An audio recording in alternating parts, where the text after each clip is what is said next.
Good evening, everyone. I am now calling the... Is there anyone in the town hall? We can't hear anything from you guys.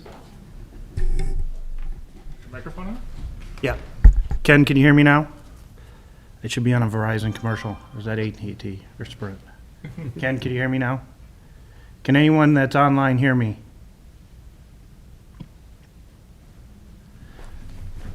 We still have a quorum here.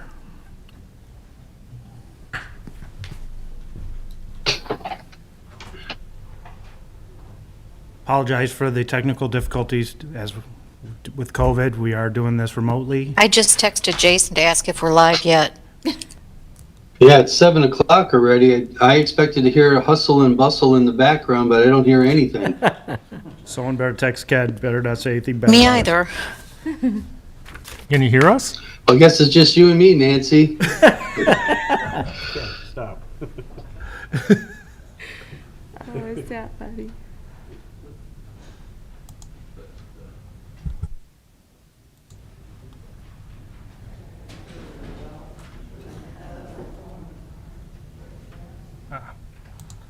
There we go. Can you hear us now? Yeah, I can hear you, Jason. We just wanted a minute to talk about you, Yes. Ken. I figured. All right, we will try this again. Calling to order the September 2nd Plan Commission of the Town of St. John. At this time, I'll ask everyone to stand for the Pledge of Allegiance. I pledge allegiance to the flag To the flag of the United States of America, and to the republic for which it for stands, which it stands, one nation, under God, indivisible, with liberty and justice for all. Margaret, can you hear us?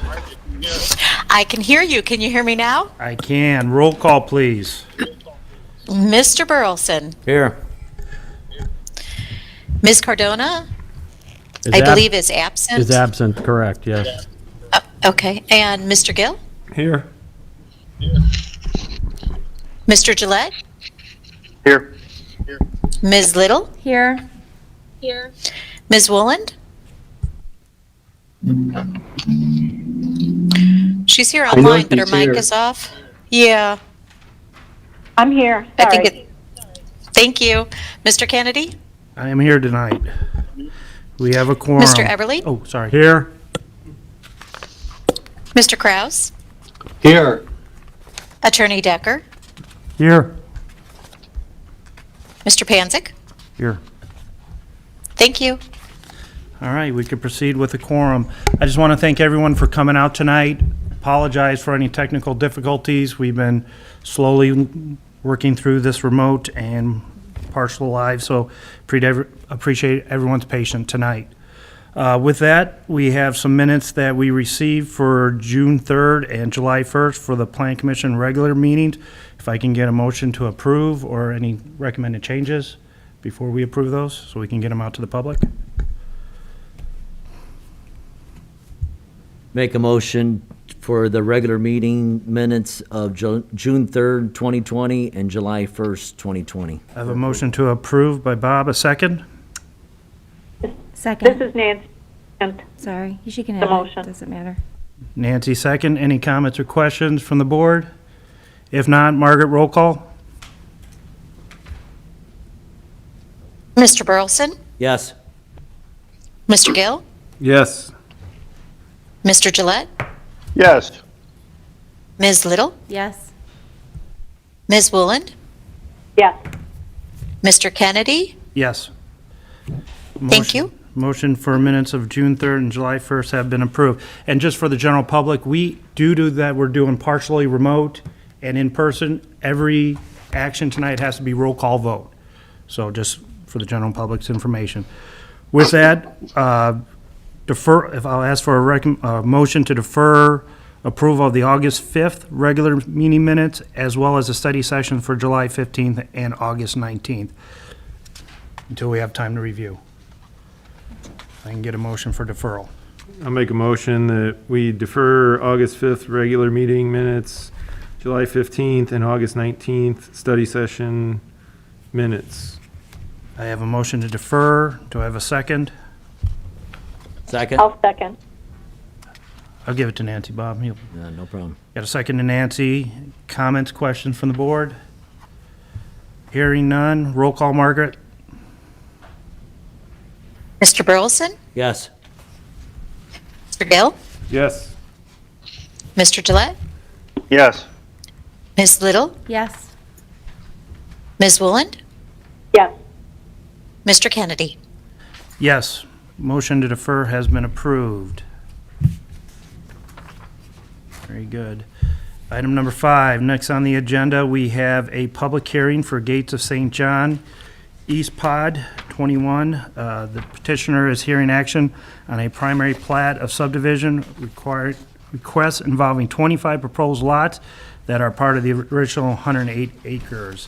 With that, Mr. Kuiper, I'll give you the floor. Oh, wait, Rick, everything in order for the public hearing? Mr. President, yeah, I'll make this announcement once, that we have 4 public hearings on the docket tonight, and all 4 petitioners have met the requirements for conducting their public hearings. Excellent, thank you. With that, Mr. Kuiper? Thank you, Tim Kuiper here on behalf of LBL Development LLC. Tonight, we're here on the primary plat request and public hearing for a 25-lot subdivision. This is the south end of the project that was originally in the town for several years now. This just kind of wraps up all of the property in that 108 acres. It's just the last string on the south side as indicated on the screens.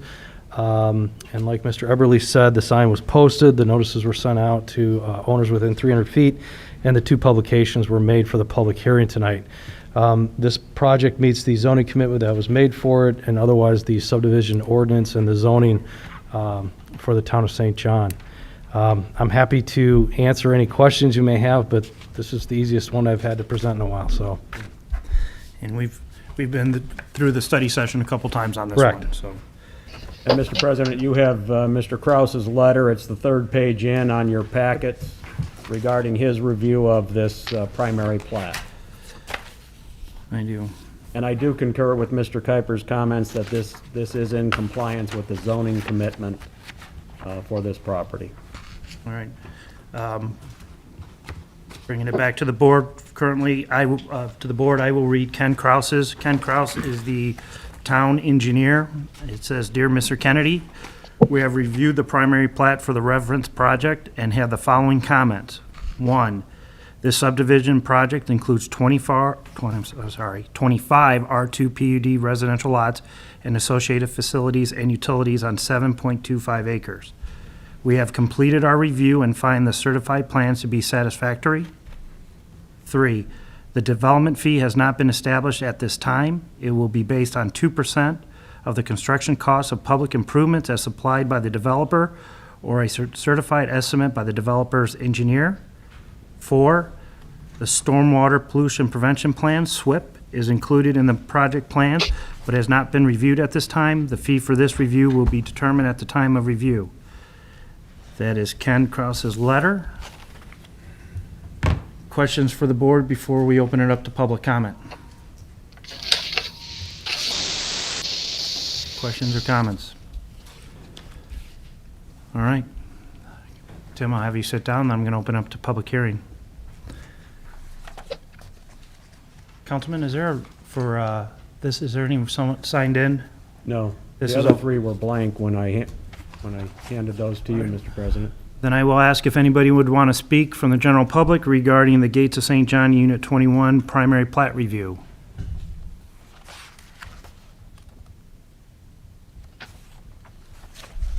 Again, I will ask if anybody wants to speak. One more time for prosperity, if there's anyone from the general public would like to speak. With that, I will close the public hearing, bring Tim back up to the board. Tim, hearing no public comment, I'm going to leave it here at the board. Comments, questions from the board? If not, if we can get a recommendation regarding the primary plat.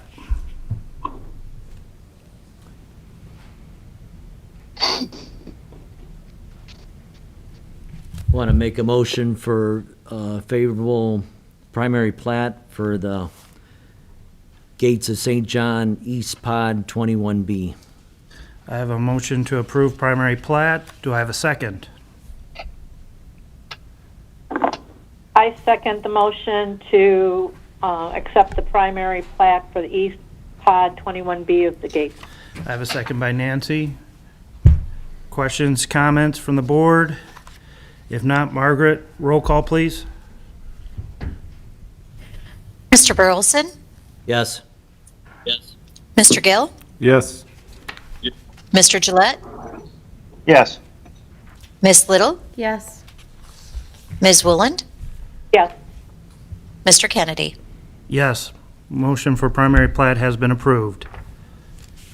And then, Yeah, I'm sorry, Tim, go ahead. and then if I could, before you call the next one, if I could discuss G real quickly. Yes, this board, Tim is also representing John Lawton regarding item number G, regarding the petitioner seeking secondary plat approval. There has been, Ken needs additional time to review this secondary plat. So at this time, I need a motion from the board to defer this item G. We're requesting the deferral. There was confusion on our side, so we apologize to Ken for that. So we're requesting the deferral on that one, Petitioner, Mr. President. So, just expedite things, if we can get a motion to defer item G, and then we can remove that from the item, our agenda for tonight. I move that we defer item G on our agenda, the Gates of St. John East, secondary plat approval, units 21, 23, and 26. I got a motion to defer, second. Second. I got a second from Bob. If there's no comments or question, roll call. Margaret? Mr. Burleson? Yes. Mr. Gill? Yes. Mr. Gillette? Yes. Ms. Little? Yes. Ms. Wooland? Yes. Mr. Kennedy? Yes, motion to defer has been approved. Tim, we'll see you next month. Thank you. All right. Thank you, everyone. Next on the agenda is the Preserves East petitioner. Schilling Development Preserves is a public hearing tonight requesting a rezone of roughly 35 acres of land on the 9500 block of White Oak Avenue from open space to R1 single residential development. Mr. Slager, how are you this evening? Good evening, Jack Slager with Schilling Development representing the Preserve. We're here tonight, actually I'll be presenting on the next three items on the agenda, all of them requesting a rezone and essentially requesting a favorable recommendation from the Plan Commission to the Town Council. Just for the public's benefit, we will have to go through we are requesting we are requesting a recommendation from the Plan Commission to the Town Council. We will then have to come back to the Town Council for the action on the rezoning. And once we receive our rezoning, we will then have to come back before the Plan Commission for platting and another public hearing. So I just wanted everybody to realize that they will have another opportunity to talk about this also. But this property is the 35 acres on the east side of White Oak, just north of Rosewood, formerly the Casboni property. It's currently zoned open space, which was basically a placeholder for this property to keep the taxes low while they owned it. We are requesting a straight rezone to a straight R1 zoning, which is the highest single-family zoning that the town has. Requires 20,000 square foot lots, minimum 100 foot wide. And we've presented kind of a conceptual land plan that we've put before you at the last two study sessions to get an idea of what we expect to put on there. We've not gone through the engineering process yet, but this is what we anticipate doing. And at this point, we are requesting a favorable recommendation for an R1 zone to the Town Council. All right. Bring it back to the board. Any questions or comments for Mr. Slager before we open up to the public?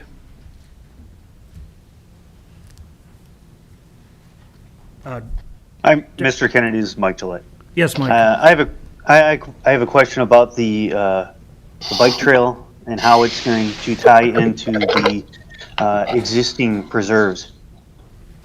Yeah, so that's a good question. The bike path that we have now runs along the west side of White Oak, and it stops right near the north limit of Rosewood. Our intention is to continue that bike path up along the west side of White Oak all the way to 93rd. We would like to tie that into this development with a crosswalk at the entrance, and we would, yeah, you actually have it on there. We would actually provide a crosswalk at the entrance to where you can, this development would be able to access that bike path.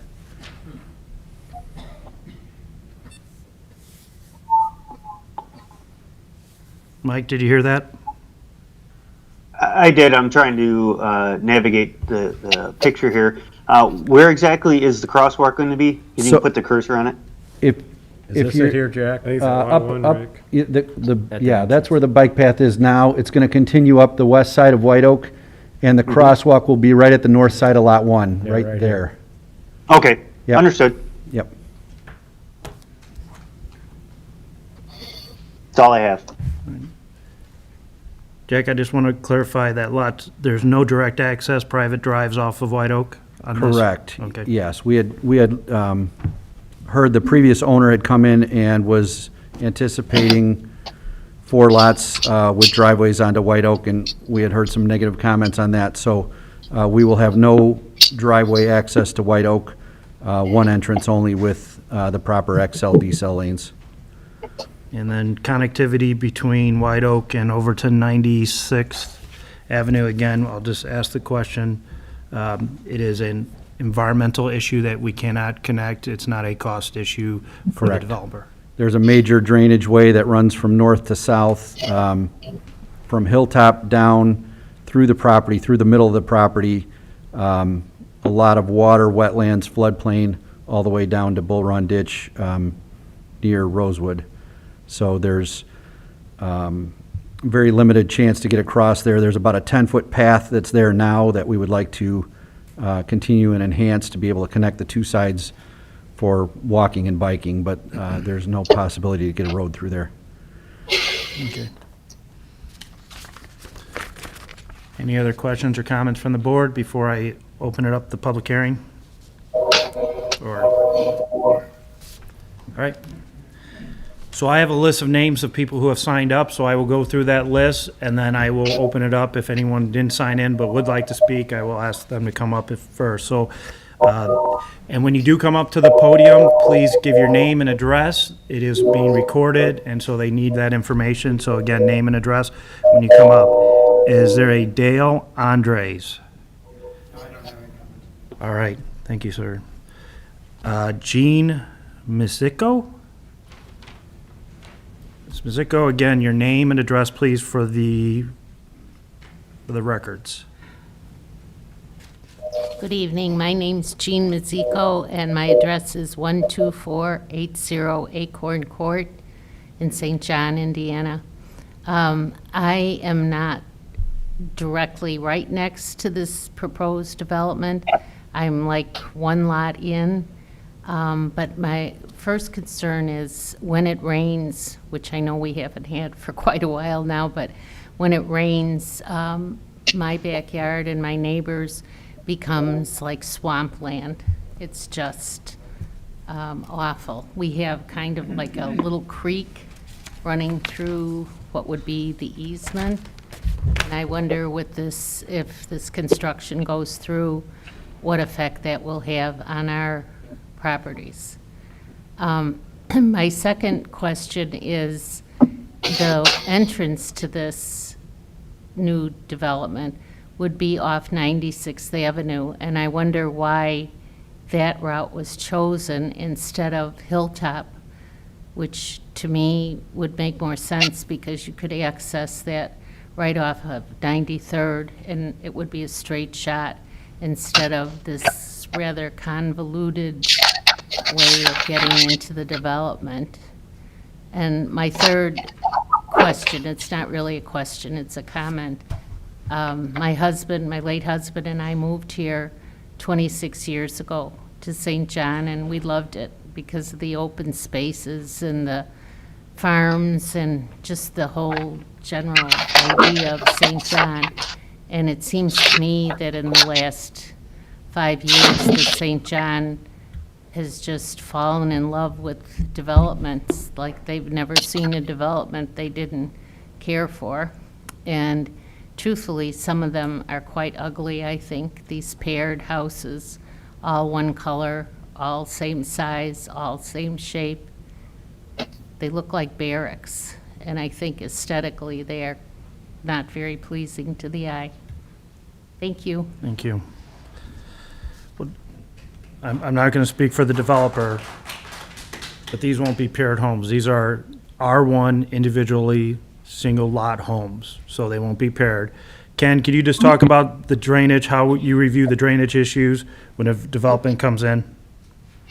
Yeah, the designer engineer that the development will hire will come up with a set of calculations and a plan to hold the water and release it at a slower rate.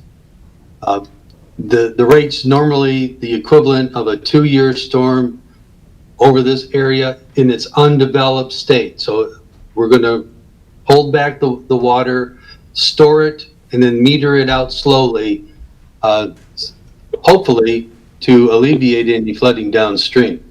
I mean, that's the plan anyway, to limit the water coming out of here. He's going to have a lot of off-site water coming through from the north that we'll have to take care of also. All right. Thank you, Ken. Next, I have Nick Beaker. I have Nick and Sandy, but if Nick and or Sandy, no comment. Is that for Nick and Sandy? Just Nick? Okay, thank you. A C Pool? Would you like to speak? I have no comment. Jeannie, my next door neighbor, I'm with her on this because both of our properties, especially mine, I'm on the fence line, flood. All right. I have no grass because of the flooding. Thank you. Jim Bukowski? Jim Bukowski, am I pronouncing that correctly? You are, but he had to leave. I'm sorry? He had to leave. He was sitting behind me. Okay, sorry. I got a Wayne Petrowski? Yes. Mr. Petrowski, again, your name and address, please. Wayne Petrowski, 12491 West 94th Court, St. John. Prior to this meeting, you had an April 1st meeting, and due to the coronavirus, we were not notified how you were handling these meetings, so we didn't come, you know. I have a problem. Mr. Cosboni, in 2014, he went out for a tax break to get his property as a wildlife habitat. And from what I understand from the neighbors around me, this was supposed to last 20 years or better. And here it is, 2020. And of course, Victor Casboni changed it over to an LLC, then it went to an AC LLC, and now it's Schilling LLC. And we lost control of our natural habitat back there. My concern is, what are you going to do to block me from your development? I mean, I would like to see at least 8-foot-high arborvitae trees along my fence line. You know, it's like you're encroaching my privacy, building your development. You know, everybody's just going out for the land grab, building houses like crazy. I know St. John needs tax dollars, but geez, you know, give a guy a break. You know, they had this for, I've been there 26 years, and it's been a natural habitat. I got deer coming through my yard. I see fox running behind the fence. You know, and I respected Casboni for his private property for all them years. But now, he's selling out. And that's not fair to the people that lived on my block. Nobody knew about this development, or nobody had a chance to come out here and complain about this idea of changing it over to R1. And today, here we are. That's all, and then I have another neighbor, and I'm not even sure if he's here. He's complaining about the water that runs from the little lake over on by the park, comes down his stream. And while Casboni, instead of leaving a clear waterway, he's fenced it off. So all the junk that flows down that little stream floods, clogs the stream and floods the properties in between my neighbors and the neighbors on Hilltop Avenue. There's a lot of things that need to be changed here, But, I want my privacy. And the way that looks over here, I won't get that. I'll have somebody staring in my backyard and through my windows. Probably not, but Thank you. Mr. Petrowski, thank you for your comments. Okay. And just to let you know, this is our first public hearing on this. There has been, so I appreciate you coming out tonight to speak. Thank you very much. With that, there's no one else that has signed up. Is there anyone from the general public that would like to speak regarding the Preserves East? Sir, if you would, your name and address, please, for the record.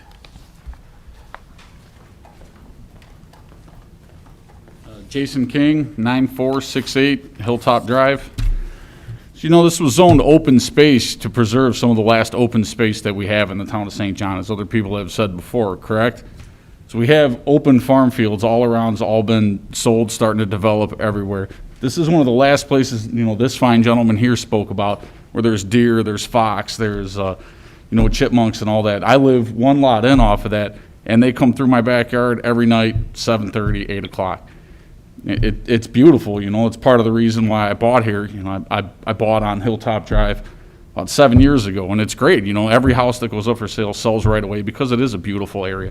And I understand somebody's want to, sell their property, make a profit, but at some point, there's plenty of land around, You kind of want to preserve some of the last forested open space that we do have.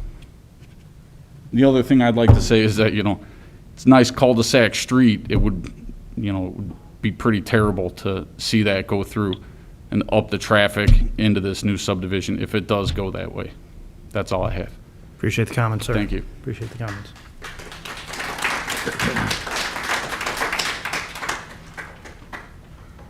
Anyone else from the general public that would like to?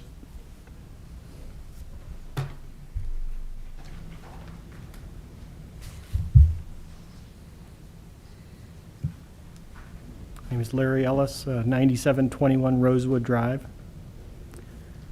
I'm just wondering how they're going to access those two. Are those two lots at the bottom? Yes, Yes. How are they going to access them? onto Alvina Rose Court. So they're going to have to cut into the subdivision of Rosewood Estates off those roads? Right. Mr. Slager can address that when he gets back up, but their intent is to access the street in Rosewood, yes. Does the residents of Rosewood have anything to say about that? I'll let Jack address that when he gets up. Second thing is, I thought we have a water shortage in this town. It's weird how, all these subdivisions are popping up, yet we're being told not to use water. That seems crazy. And then, I'm right on Bull Creek, and Bull Creek is already flooding up into our yard. So is any of this going to drain into Bull Creek also? Again, Jack will address that. Sir, just so everybody is aware, that's the second time a drainage question came up, and there's nothing wrong with that, sir. This is the rezoning stage. Drainage and engineering occurs if this gets rezoned and if this goes to development. There has to be an engineering review of a development plan that will be submitted to our engineer, Ken Kraus, for his review.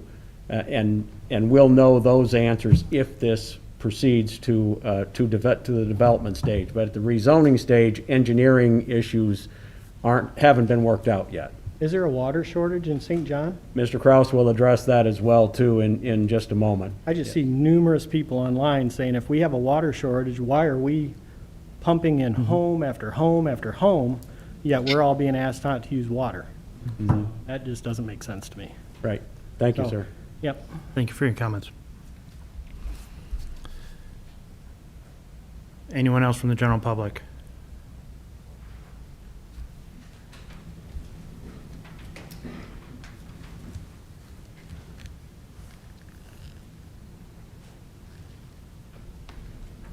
I'm Jody Ellis. I also live at 9721 Rosewood Drive. So I live right at the T there at the bottom of the proposed neighborhood. So we bought our lot 11 years ago, and one of the reasons that we bought that lot was because we were told that that area to the north of us would always remain a forested area. So that's one of the reasons why we spent the money that we did to purchase this lot and build a house there, is because we loved that it was private. We loved that there's all kinds of wildlife in our backyard. And so that was our draw from moving from Cherville all the way, or not all the way, or here to St. John, is because that's the type of setting that we were looking for. So, I'm really concerned that we would lose that. We already lost the beautiful farm that is on the other side of White Oak, and I would hate for us to lose this also. And also, I'm going to say, I know this is not the proper place, but there is a huge flooding problem there. And the area between where the T&R road is, and then to the right of the screen here, that's where Bull Creek goes through, like the backyards there. And when it rains, that whole area turns into a lake, including that property over there. And since they put in the preserve to the west of us, it's gotten even worse. So I don't know how they expect to put houses in there. All right, thank you. Thank you for your comments. Thank you, ma'am.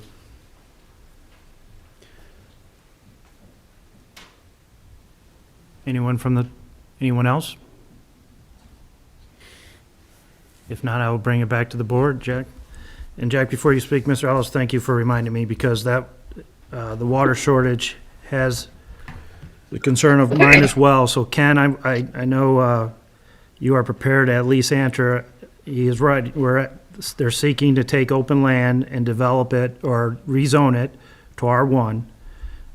What is Haas and Associates reviewing the water issue, shortage, distribution issue? And can you give the board some sort of comfort level as we proceed forward with this discussion on not only this one, but the other two as well? Yes, I can. As you know, the town has 5 wells in operation right now. There are wells number 1 and 2 have been retired. Wells 3, 4, and 5 are just west of US 41, just north of the shrine and up to where the Monix water treatment plant is. Each of those wells can deliver 1,500 gallons per minute. There are 2 other wells in the Gates area near where the tower is, and there's another water treatment plant there. Well number 6 can deliver 1,000 gallons per minute, and well number 7 can deliver 2,000 gallons per minute. Now the problem isn't the well production. We have plenty of water. We also have an emergency connection to Cherville that delivers 1,000 gallons per minute. So we have plenty of water for the town. The problem is in getting the water to the areas that need it, especially in the southwestern quadrant of the town. And that goes to the distribution system. Now the distribution system is fine. I mean, it works almost all the time. When it doesn't work, it's when we're in drought conditions like this, and the sprinklers for the lawns are used more often than they are in normal times. We are slowly filling the gaps that are in the distribution system. For example, in the preserves, there's a 12-inch water main that will go from 101st up to 93rd Avenue and tie in there. That closes one of the gaps in the distribution system, and when that happens, it'll make the pumps more efficient to get the water to that area of town. There are other gaps in the distribution system through the town. A major one would be from the gates to Highway 41 along 109th or just north of that. And what I mean by that is when we put in the lift station number 1, there was 2 force mains that went from US 41 over to Parrish. We had to cross 2 railroad tracks to do that. And when we did that, we put in extra empty casing pipes under the railroad track specifically for water mains to close the gap on the south end of town. Now that hasn't been done yet, but it's contemplated to do. And we are doing a study right now that the town council has asked us to take a look at all of these things. We're looking at not only the wells, the distribution system, but also tower storage. So all of those things are going to come into play, but I can assure you that the town has plenty of water to serve these 3 subdivisions that are asking for rezoning tonight. It's just a matter of making the wells work harder to get to these areas because of the gaps in the distribution system. But like I said, we're looking to get those closed, and as a subdivision like Greystone, they closed the gap when they came in with their first unit. We still need to continue that one up Calumet Avenue to tie it from the Greystone subdivision up to 101st. But that'll come someday, and that'll make it more efficient over there. But it's still, there's still plenty of water for fire protection and for potable water, for drinking and bathing and cooking. We have the water. We just have to make it easier to get the water to these places. So Ken, in layman's term, I appreciate all the 1,000 gallons per minute, but in layman's term, you're saying that based on how these proceed through tonight's meeting, you have no concern, or you, Haas and Associates, have no concern with existing residents' water pressure, water level, that this won't have any additional strain on the system that would have a negative impact on the community? Right, I am saying that. Now, there are some areas in the southwest quadrant that when we test the pressure flows on the hydrants, we do that periodically throughout the whole town. Years ago, the standard was 1,000 gallons per minute coming out of a fire hydrant with 20 PSI. Well, that standard has changed to 1,500 gallons per minute at 20 PSI. And there are some fire hydrants in there that we've tested over the years that are less than the 1,500, but they all meet the 20 PSI. So they meet the old standards, and we're working on getting them up to speed by improving the distribution system, which will definitely solve that problem. Ken, would you define the southwest quadrant of town, please? Okay, I would say that would be from 101st to 109th west of 41. Okay, thank you. Ken, you mentioned a study. When is the study started? What is the study going to do, and when will the study be complete? Well, the proposal, I don't know if the proposal has been officially submitted to the town or not, but we're working on that. And as soon as that gets approved by the town council, we'll begin to write that study. But over the years, we've looked at this over the years. So, we have a lot of this information already in-house. So I don't know how long Jim Maurer and Tim Haas will be working on it for my company, but like I said, the proposal should be in front of the town council very, very soon. And it's just looking at the water distribution and how to close the gaps. That and the wells production and the storage for the towers. Okay. Mr. Chairman, Yes, sir. may I make a comment Sure. after this train passes overhead? Good evening. ladies and gentlemen. My name is Paul Panzigan. I'm a councilman here. And we had similar concerns about the water, and I wanted to make anyone aware that did not see the council meeting last Wednesday, that we actually brought in the owner of our town engineering firm to answer questions for us, because I live here too, I want to know, you know.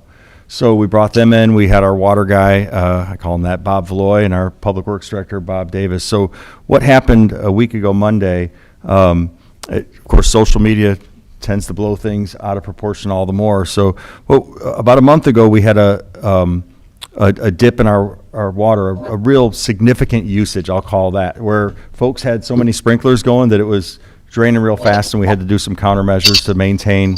And so we sent a little flyer out in your mail and just politely asked that, hey, this has been a pretty hot, dry summer. Please water every other day, and that fix it. So, and I'll give you an idea of what, just so you realize what sprinkling does. I'm going to give you a number you could all count. So then we asked that politely. Then a week ago Monday, we got a call from our water operator saying, you know, holy smokes, you wouldn't believe the water coming down in the tank. And so, you know, the ask was to not use water for non-essential things. Like, in other words, just stop sprinkling, because we had 2 weeks of dry weather before that, and we were looking down the barrel of another 5 days and 90 plus. So we're just picturing that every brand new house is going to run their sprinkler 24/7 the next 5 days, and we just didn't want to push it to that. So to be conservative, we just asked that people stop using the non-essential water. In other words, the sprinkling. So to give you an idea of what that was that Monday, a typical day in St. John, we use about 1.5 to 2 million gallons of water. So even with issuing that warning and even asking nice the week before, we used 6.5 million gallons in that day. That's all on the grass. That's all sprinklers, right? So that's all we were asking, is just, you know, cut down the sprinklers. And so we wanted to make sure that we had enough water. We brought the engineers in here, and they spoke to us live here, and we went over it for about an hour. And IDEM, Indiana Department of Environmental Management, has to approve everything we do with our water system, ensure we have enough water for safety and everything else. So even when we asked everyone a week ago Monday to stop sprinkling, we had 1.5 million approximately gallons up in the tank still, but we wanted to keep it there for anything. And the other thing that happened that Monday was Cherville gave us a call and said, now Cherville's on lake water, and they called us and said they were hurting for water. And they said, well, we might have to, you know, turn off our supply to you guys. So that's when we blew the whistle and just said, hey, just stop with the sprinkling, we'll be okay. So it was an unusual circumstance, kind of a perfect storm. But yeah, we had already actually been analyzing our water system. As we're doing everything else in town, there's a new infrastructure going to be put in over the winter. We're going to upgrade a couple of our wells. We're going to computerize the whole system, so all this switching between tanks is going to be automated, and we're upgrading the mains too. That was all in play anyway. We know it needed to be done, and now we just have to, you know, bite the bullet and get it done and upgrade the system. So this is not new to us. It's just new to you because you heard about it, and of course it's all sensationalized on social media and everything. It just makes it seem worse. So just wanted to make everyone aware of that we're all over this, and you know, we live here too. We don't want to have any problems. So. And may I add, Paul, that you guys asked us for this study before this thing kind of blew up. Yep. We were checking to that before the water shortage scare occurred. Right, and honestly, we could have probably not issued any statement and survived, but we didn't want to push it. We just thought it'd be smart to just, all we're doing is asking you to sprinkle a little less, and that would fix it. So, but it turned into, we don't have enough water, you know, and we don't have enough water for everyone to run their sprinklers 24/7 for a whole week in 90-degree weather. It's not, your grass probably still be brown. So that's where the ask came from. But there, as Ken said, there's plenty of water. And one other thing that Ken didn't mention is there's another, the other gentleman that just left here, the petitioner for East Gates, we have another well there that's already been drilled. We still need to finish it, get a item approval and build a well house. We just approved the piping to be run out there. So we're going to bring actually another production well online. And we really don't even need it at this point yet, but it's sure good to have in your back pocket and in case the well goes down. And we're also upgrading, I think, wells 3 and 5. Is that right, Ken? We're going to drop them 20 feet deeper and ensure they can keep on working. So we put a lot of time and thought into this, and And what happened a week and a half ago was out of total precaution, just to make sure that we left that water up in the tanks and had enough for any kind of issue that would come up in town. Thank you, Councilman. Thank you. Questions, comments from the board? Jack, Mr. Ellis had a question regarding access into Rosewood. I believe I'm saying that Yep. correctly. So Well- if you could just answer that for the board. Sure, yeah, so thank you for clarifying the water issue, both Ken and Paul. I know, in our eyes, the town of St. John has been proactive on water supply, has been in good shape, and as we do some of these larger developments, we're happy to work with the town to oversize some mains, close the gaps, as Ken called it, and try to help with the circulation throughout town. So, to bring it back to the Casboni property, couple of questions about drainage, and Rick and I had a conversation this afternoon. He was emailed some pictures from one of the neighbors that lives to the north, and we were just made aware of this afternoon. There is a large amount of drainage that comes from the north that we knew about, and apparently the previous landowner had fenced it off essentially to, why we don't know, maybe for security reasons, but apparently it does block up during a storm, and there were some pictures of that, and I talked to the owner on the phone. We don't have any reason for that to be there, and we're happy to remove it, so we're going to look into that tomorrow, and if we can remove the obstruction, we'll be glad to take the grate off of the culvert there that will open up the drainage. All of the drainage comes from the north and goes right through the middle of this site. So ultimately, it should help. And again, we're not at the engineering stage for this property yet. We're just here for rezoning. But as we delve into the engineering over the next couple of months, we will, as Ken said, have to store our water, and everything will be stored on site, and then we'll continue south to Bull Run Ditch. Everything around us, both north and east, is higher, and so everything will flow back into the site. To answer the question, so that's a good map to keep up there, because there are the two lots that front into Rosewood, and those sit on high ground, both the one in the corner and the one in that kind of that semicircle. And they will essentially, they are fronting on a public road, so the lots they're already there. Elvina Rose is a public road, and these lots have frontage on that road, so they will be accessed through Rosewood, and we'll have the same covenants, at least, or better than what Rosewood has, so we can expect the product that is built there to be of the same caliber or higher than what is in Rosewood now. I think that was... The 96th Avenue connection, Jack, I wanted to touch on. Yeah. That street has been stubbed into the Casboni property for however long the subdivision's been there, anticipating potential connection to any development that might occur here at some point in time. So that's the reason 96th Avenue is shown as a connection as opposed to Hilltop, which is a cul-de-sac. And of course, Woodland, 94th and Woodland is a cul-de-sac as well, so. And if you want to zoom in on Hilltop, the end there is a 60-foot right-of-way at the end of Hilltop that is owned by the town of St. John. And we looked at the potential to extend Hilltop through into the property. Right here. We chose not to do that. We figure Hilltop is a nice, quiet cul-de-sac already. We didn't think it would be a popular option for that street to be extended. That could be done and eliminate any entrance onto White Oak, but I don't think that's the right solution for this property. So we chose to ignore that and bring in a new entrance off of White Oak. Jack, would you address the preserve status of that property as a gentleman? Yeah, so similar to open space zoning, the certified wildlife habitat is a classification that the landowner can petition the DNR for, and essentially it brings the property taxes to zero.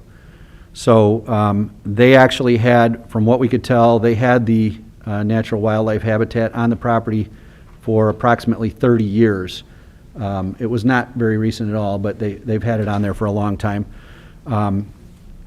And in order for that to be removed, they had to pay the back taxes, the back property taxes on the property to have the habitat designation removed from the property. So that has been done, and before we purchased it, it was removed from the wildlife habitat classification. The other thing that I wanted to point out, that this map illustrates well, and a couple of residents have mentioned the flooding that occurs. The area you see in blue here is area that is expected to flood in what's called the 100-year rain event or the 1% chance storm. So your comments were spot on. That happens now. The crosshatch areas are wetland areas. The proposal is to avoid those and not to impact those at all. The blue area or the crosshatched area, correct, That's correct. Jack? Yeah, and we'll dive into that more as we get into the engineering. Right. We're looking for a simple R1 zone here. Again, it's the highest classification. We actually learned today, when we were talking to Rick, that OS, open space zoning, does allow single-family residential. So there's the potential that we could come in and develop homes on this property with the classification that it has. Right. But we'd like to have the R1 designation.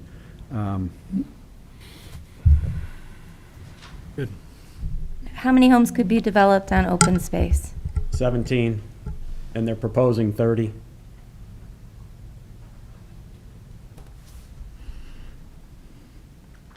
And these are R1, so every lot has to be 20,000 square feet. A minimum of Minimum, 20,000. yeah, minimum square a lot of them will feet. be And over that. What would be the minimum on open space? 2 acres.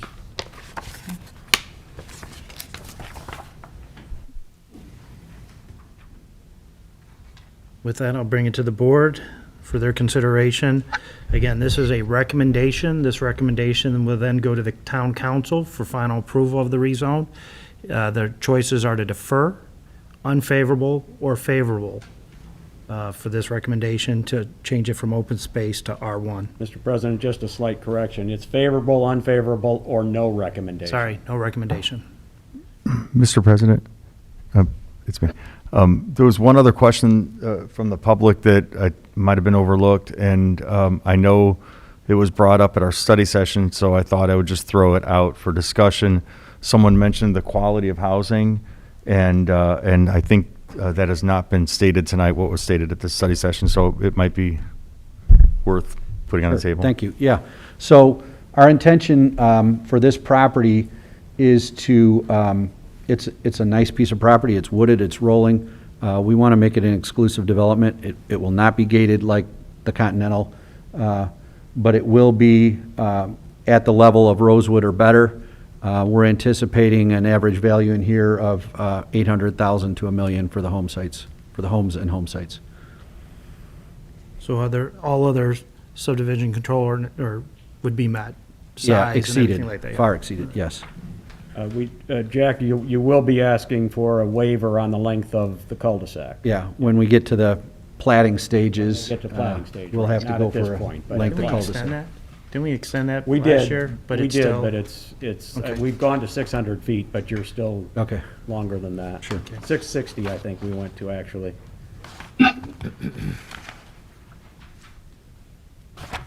All right.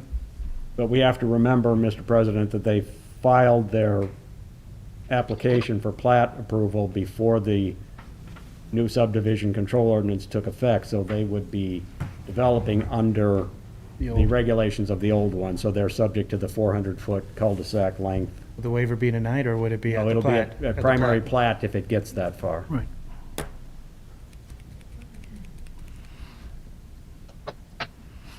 All right. Again, we bring it back to the board for their consideration, favorable, unfavorable, no recommendation to the town council.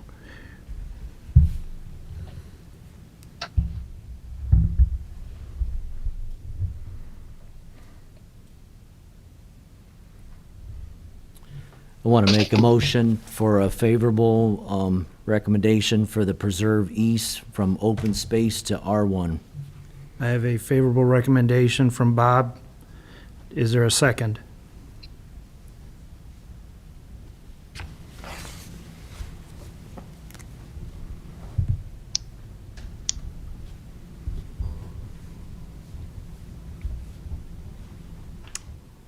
I'll second Bob's motion.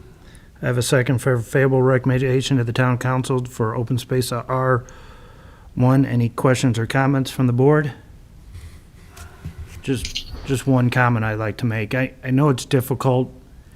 When I moved in 18 years or 20 years ago, I think my neighbor was upset that I was taking out some farmland. When the development next to me came in, was I disappointed? But, you know, they're my best friends now. And so we learn to live in a new, you know, as people move into our great community. And so I understand people's concern about wildlife and the view and the nature.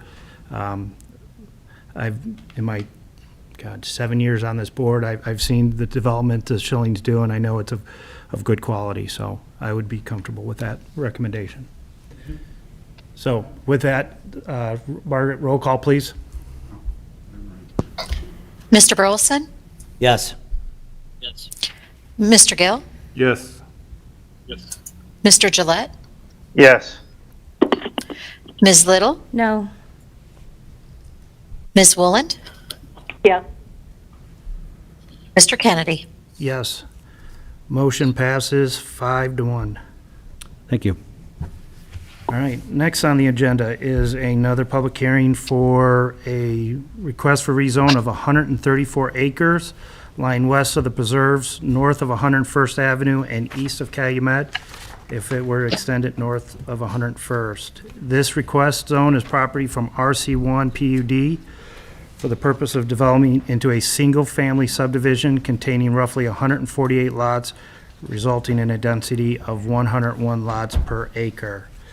With that, Mr. Mr. President, that layout proposal has changed slightly. It's down to 136 lots, as the petitioner has included more 90-foot and 100-foot wide lots, so reduced the lot count, I believe, to 136. That's correct. So it's got basically a density of 1 per acre on the proposal. And Jack, that's a great segue. Can you, I think, Bob, you asked this at the study session. What was the, Yep. The what are the percentage. difference in numbers between, what was it, an 80-foot lot, a 90-foot lot? And Yep. do you, I will have that for you tonight, yes. that was a great question. I never followed up at it at I the was study hoping session. Jack would do his Yep, homework. yep. All right. I got it for you. With that, I'll turn it over to Mr. Slager for an initial discussion for the All board, right. or presentation of the board. Good evening, Jack Slager, again, representing the Preserve, and we're talking now about the Preserve West, west of the existing Preserve, formerly the Buckmeyer Farm, 134 acres, completely surrounded by Bull Run Ditch. Obviously, Bramblewood subdivision lies to the west, you can see on your maps. And again, currently zoned open space, farmland, small amount of trees. There's some pipelines that run through the property. We have done a new plan since the last study session. We went back, tweaked the plan, created some more open space, and we are requesting, again, a favorable recommendation to the town council for the RC1 zoning district. Now, the RC1 is a unique zoning district, and we were the first ones to use it in the town with the original preserve. And I wanted to read you the definition of RC1 PUD out of the St. John zoning ordinance. The purpose of the RC1 PUD district is to provide for the development of innovative residential environments by allowing a high degree of flexibility in the design of single-family subdivisions, encouraging more efficient use of the land through the introduction of open space and conservation land within residential subdivisions, and protecting remaining significant natural features within the district by emphasizing less intensive suburban land uses. So we felt that that was the right zoning for the original preserve, and we feel that it's the right zoning for this parcel. There's not a lot of trees on the land. We'd like to save as many as we can. There's some good open space along the creek. We'd like to preserve that, enhance it. We're looking at digging an 8-acre lake in the center of the property. That would be a functional, both a detention area, but also a amenity to the project with a fountain. And we've created a lot of open space to where most of the lots back up to nothing, do not back up to other lots and back up to either creek or open space. Since the last meeting, and Mr. Burleson asked me about the percentages, We went back through, tweaked it a little bit. We've even got a couple of executive lots way up in the north end where the trees are trying to, those would be like 1 acre lots, those two right there, yep. And so we now have a mix of 66 80-foot lots, or 48% at 80 foot, 22 at 90 feet or better, which is 16%, and 46 lots at 100 feet or better, which is 35%. So we've got roughly 51% of the lots are 90 and hundreds and better, and 48% of 80, so less than half. So 66 at 80, 22 at 90, 46 at 100? Yep, you got it. And the percentages would be 48%, 16%, 35%. They're all 150 feet deep, but again, if they don't back up to anything, they're, 150 is just the limit of their lot. There's plenty of green space beyond that.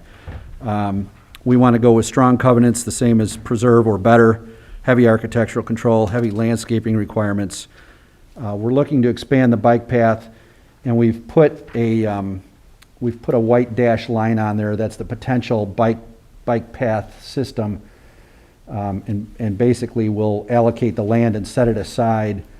We're in the process of applying for some grants for bike path expansion so that we can tie in some of these systems, but the dash line comes from the Saddle Creek development on the far south, runs along the creek, would cross the creek at the bridge on Waterleaf Drive, and then run up along the creek and continue all the way to 93rd Avenue.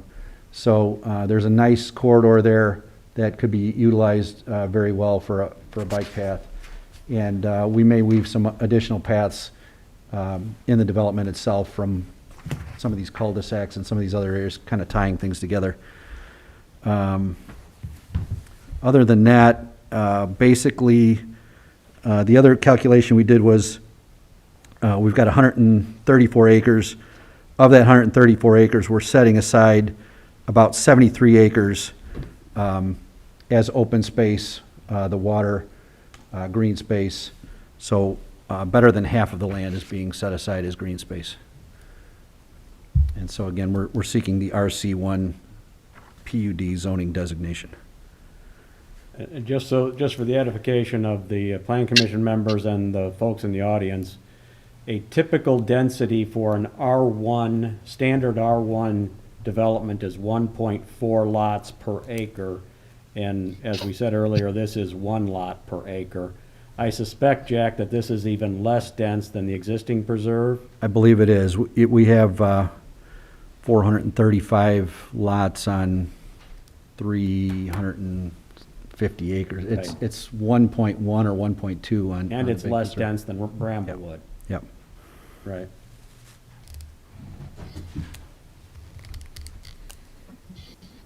Any questions for Jack before we open it up to the public? Yeah, Jack, on the preserve, do you know the number of lots for 80 foot, 90, and 100? Do you know those numbers? I do not. But, and we're actually tweaking them as we go. In some cases, tonight we'll be requesting a final plat for Unit 4. And, we came in 5 years ago on Preserve with a primary plat that had all 400 lots. But if there's an opportunity to turn an 80 into a 90, or, if there's an opportunity as we finalize these plats to get a little more frontage, we do. It's generally about half. About half the lots are 80 feet in the original Preserve. On this one, do you remember what you had before when you first presented this, the lot widths? I do. It was well over 60% of 80. It was a high percentage of 80 footers. We went back through and really went through it. 60% of 80 footers, okay. Yep.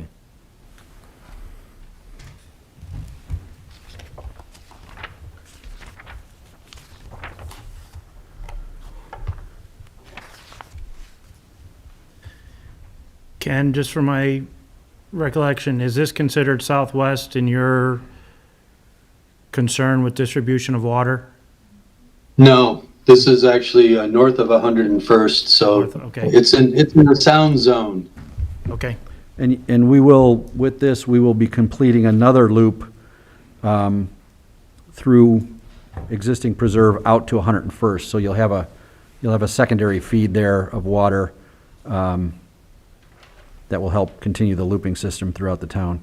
I know somebody had asked before if there was a way to tie into Bramblewood, either with a bike path or, there isn't, but a water main, same thing. There's no place to go there.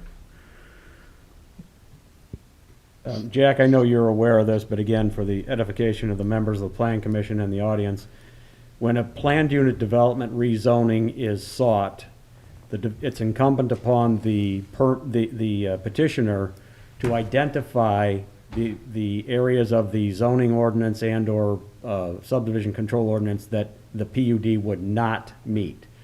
Now, they have to do that in the rezoning ordinance that they submit to the town and/or on the plan as shown here. So, and Jack has identified where the lots won't meet the lot width and in some cases not the R1 square footage. Right. So that's identified. Is there anything else that you can think of that is a? I don't think so. The RC1, because it's a PUD, it acts as an overlay over the R1 zoning. So the underlying zoning becomes R1. Right. And we have to meet all the other requirements of R1, which would be the side yard setbacks, the rear yard setbacks, the front yard setbacks, the minimum house size, which we will exceed. Right. But essentially, instead of the 100 by 200 foot lot, we're looking for a minimum size of 80 by 150. So instead of 20,000 square feet, we'd have a minimum of 15,000 square feet. And we could go back through and we could probably make all of these 20,000 square feet by stretching them out over the pipelines and out to the creek. But we found that we would rather conserve the land, make it part of the homeowners association, make it natural areas that everybody can enjoy rather than just gobbling it all up with lots. And here's another example. The cul-de-sacs, I'm guessing, are a little longer than 400 feet, but because it's part of the plan and shown on the plan, if you accept the plan, he doesn't need to ask for a waiver separate from this requirement. All the roads, I'm sure, are going to be 60-foot rights of Correct. way. All curb and gutter. Correct. All town standards there.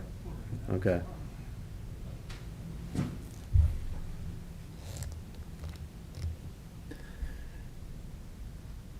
Hypothetically, recommendation, it's RC1, he's listed these lot sizes, but as long as he meets the rezoning, he could actually increase these lots, or reduce he could. At minimum, he's going to have the number of lots that he indicated, that he's indicating tonight, that are going to be 80 foot wide. And by the way, that is at the building line. That lot width measurement requirement is at the building line, not the front lot line. Correct. So he's going to have 66, 80, no more than 66 80-foot wide lots, 22 90-foot wide lots, and 46 100-foot wide lots. If he wants to create fewer 80-foot wide lots through the platting process, he can certainly do that, but he can't create more. Gotcha. Yeah, we're just doing conceptual land plans at this point. As we get into the engineering, we'll stretch wherever we can. Okay. Any other questions or comments before the board, before I start calling those that signed up to speak? All right. All right. Again, I will call your name if you signed up to speak for the Preserves West. Again, name and address for the record, please. Dale Andres? He answered my question about the bike path, I see, because I had an original plan, About the bike path? but he answered that, so that's fine. You good with it? All right. That helps us out make our decision, so I appreciate that. Leslie Paplon?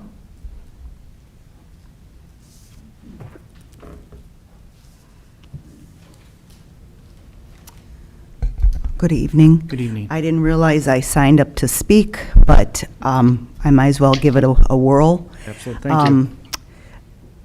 I'm just here as a concerned homeowner. Once again, I'm kind of a naturist, concerned about the wildlife, the huge beautiful trees that are behind us. I'm at 9555 Julia Drive, so I look out onto this. There's huge trees back there. I hope what Jack said, that they can save as many as they can. Keep my fingers crossed. There is a lot of building going on. How much can you have? But once again, just want to let folks know that we are watching, and it's just be a shame that all the deers that I see and the cranes that I see won't be there in the future. So hopefully they won't all be jammed in there, but it sounds like it's going to be nice. So thank you for listening. Thank you for speaking. Thank you. A Ron Johnson.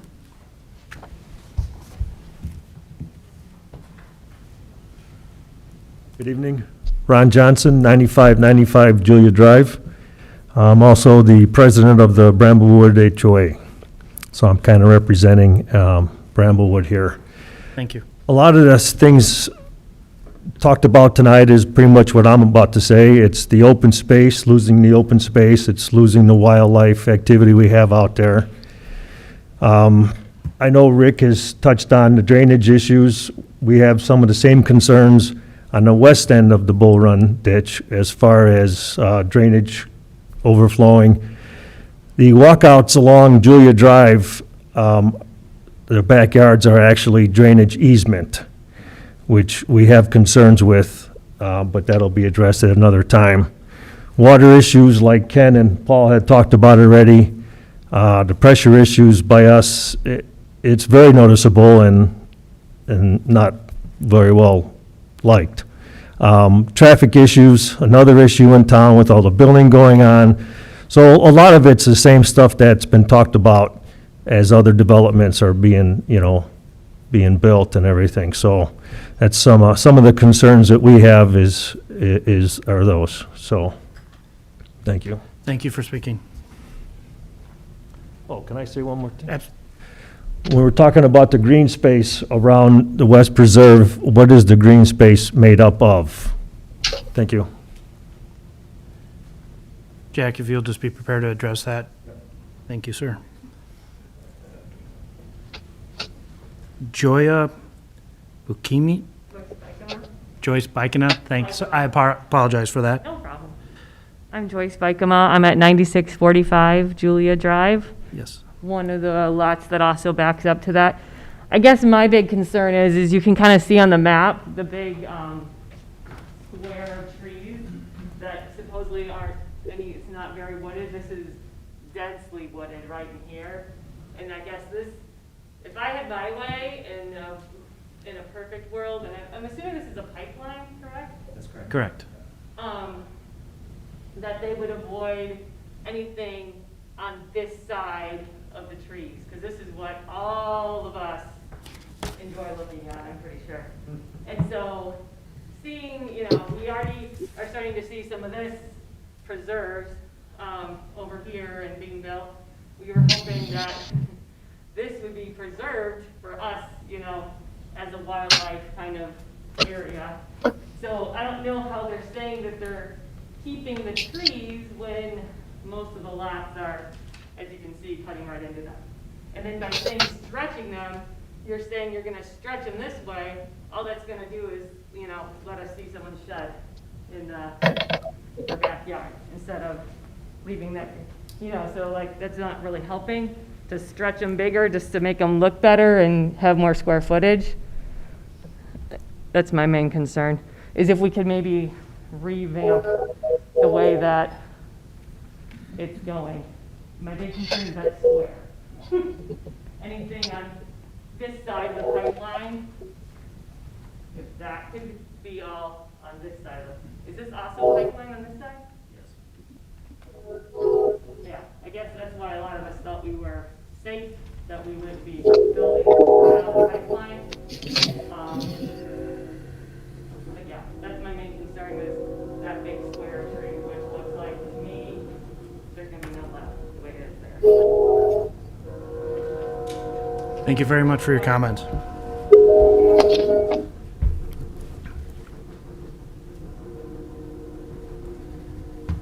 Adolph DeGrani or Jean?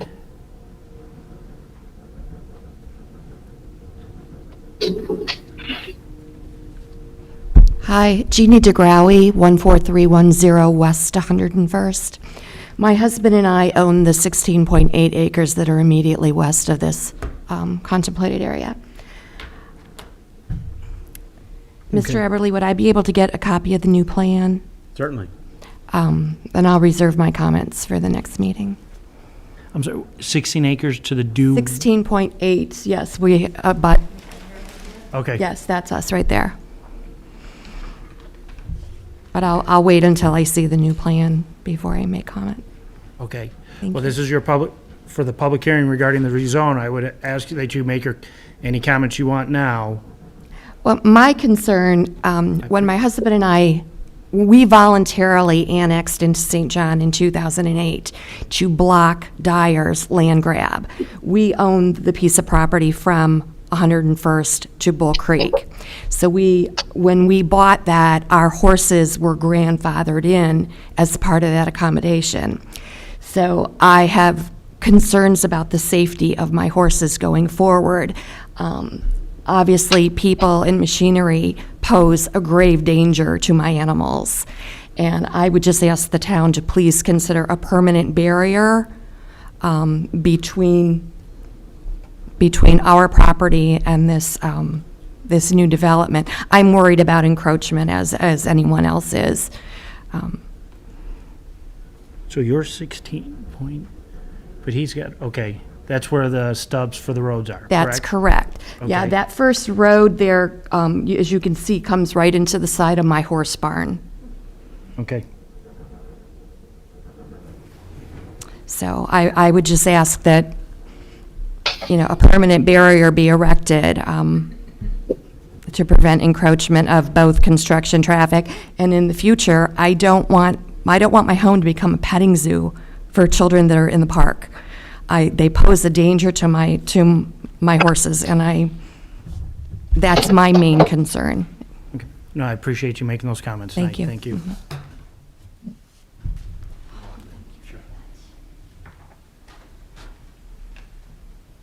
Louis and Jana? No comment? Anyone else from the public that would like to speak?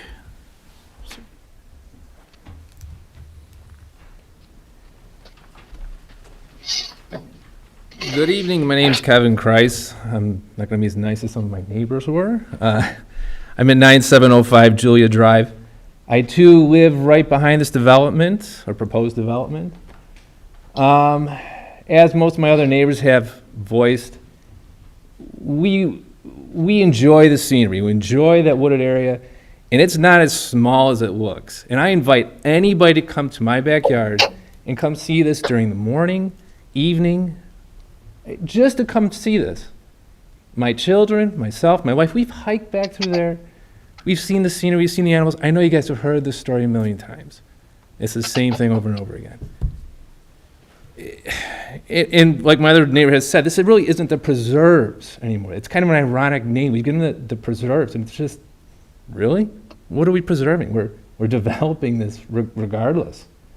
And like we've said, again, this is going to come up over and over again, the water issue.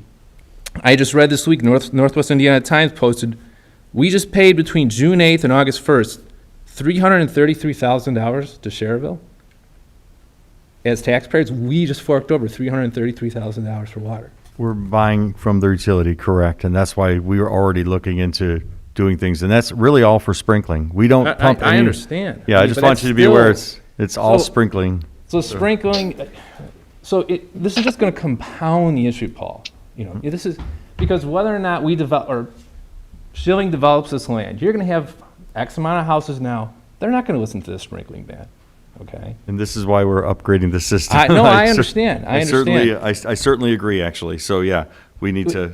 And the other thing I've been told by somebody is that there is also a possible well at this location, up to 2,000 gallons per minute.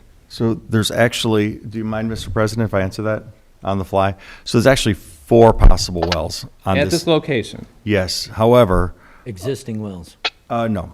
Possible well. No, let me, I'll complete the statement. So there's 4 possible wells within that site.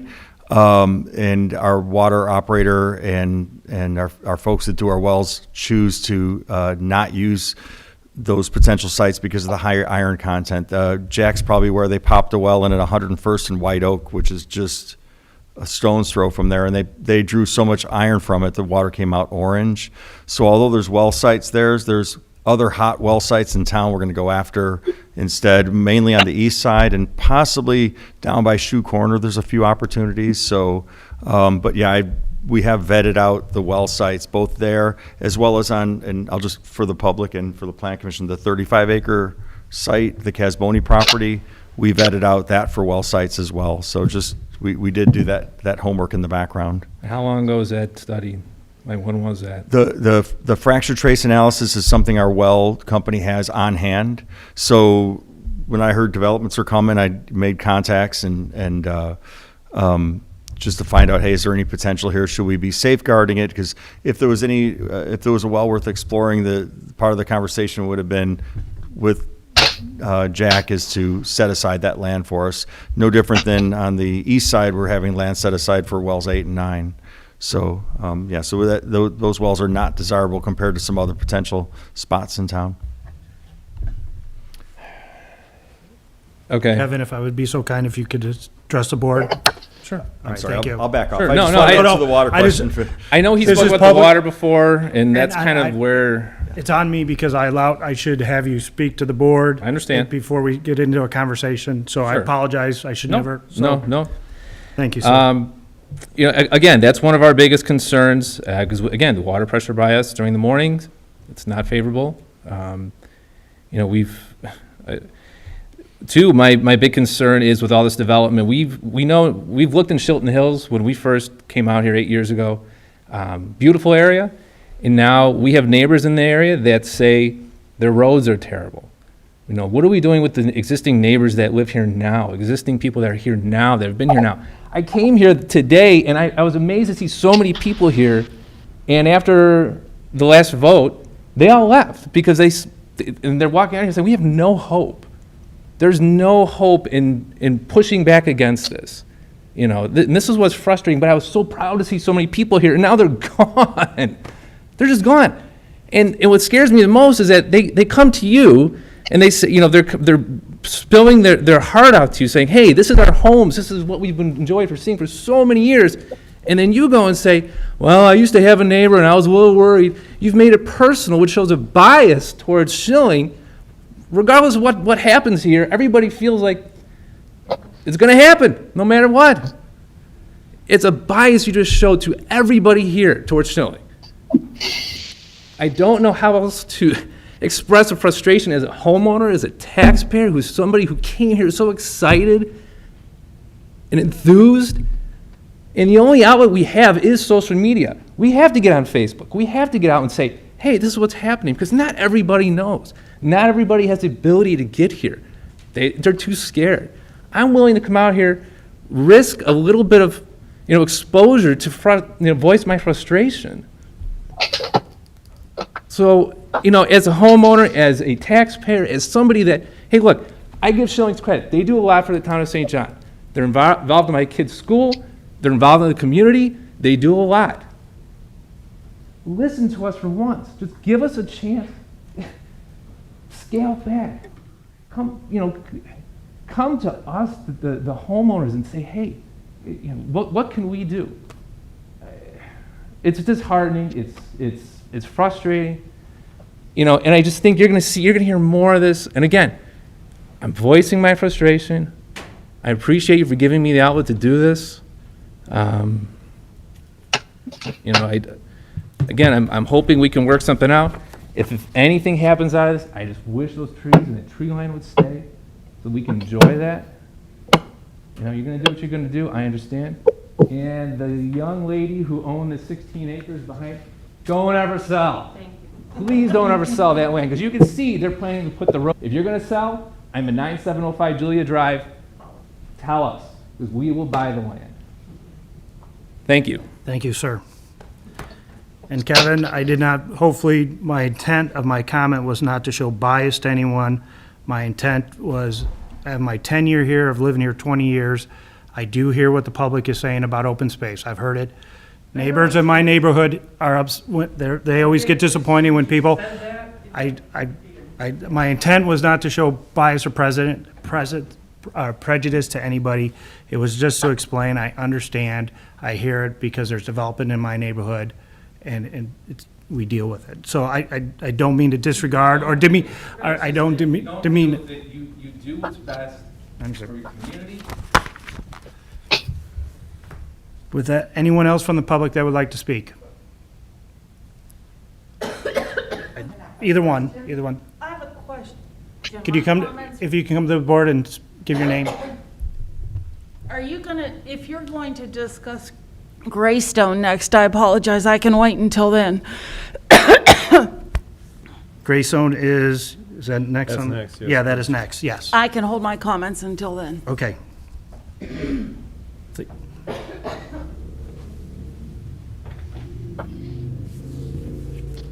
Leslie Poplin, again. Oh, okay.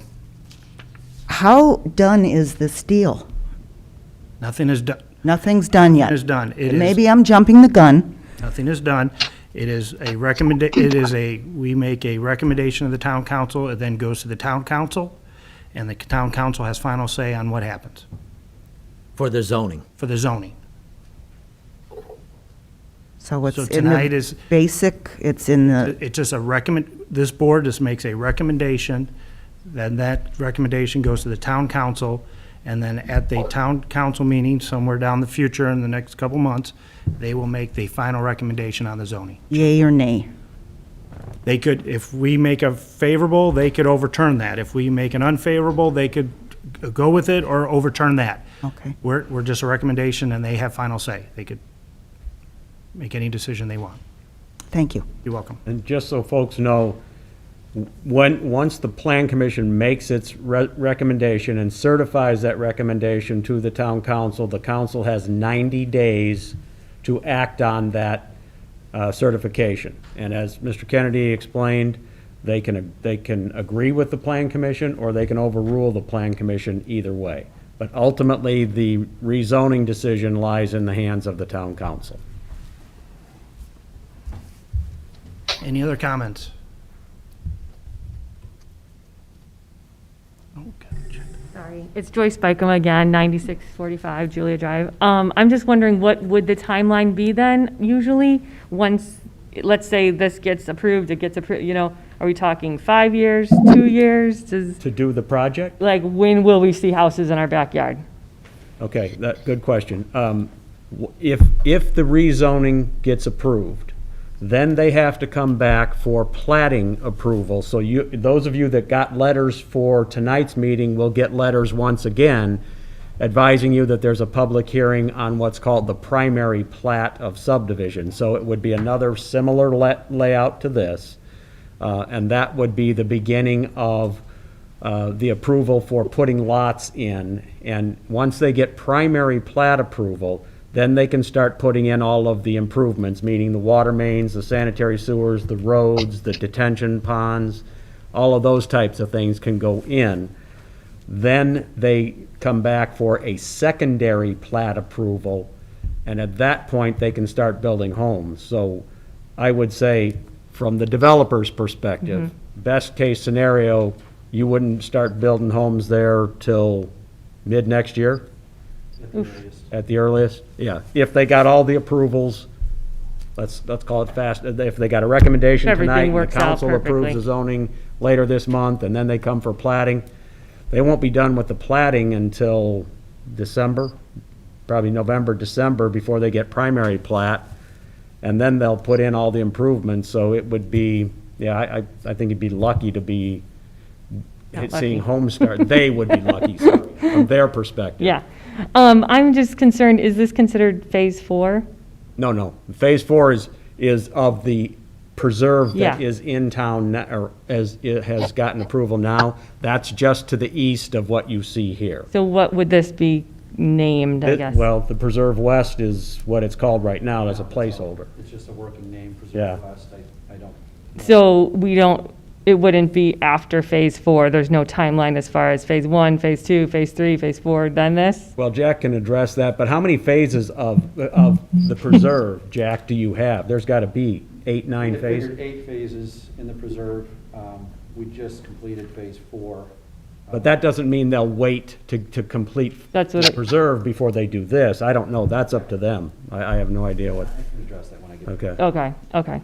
Yeah, I just was concerned with timeline and concerned with the plots, like how that's gonna look. Are we gonna have any say in that? When they what? get, with the actual lots and the layout, this obviously isn't a final copy. The Will we? plat, This is the this is- plat, Yeah, the there'll be a plat. public hearing for the plat. Yeah, there Right. will be. Yes, Then we'll actually get to see how they're laid out yes. Right, again, right. if Yeah. they changed them. Much more in final form when they But get, this is most current right now. right, that's correct. Okay.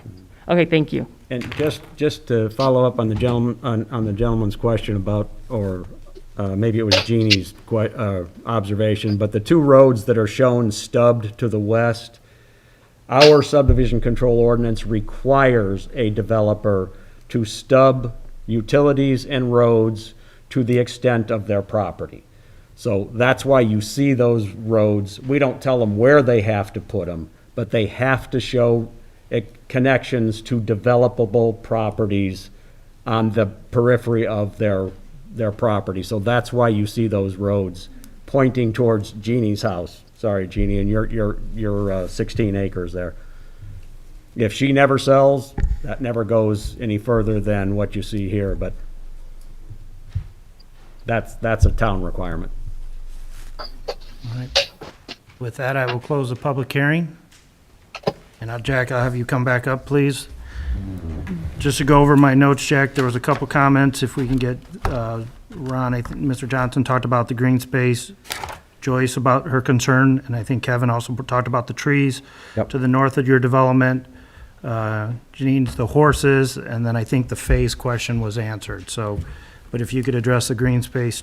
Yeah, so I think the green space will be a mix of manicured green space where it's tight in between the lots, and some of the perimeter along the creek will be more of a natural green space, just left in its natural state.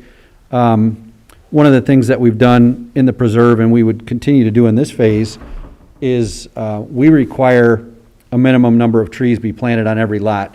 We realize this is primarily farmland. There's a nice chunk of trees in the back there.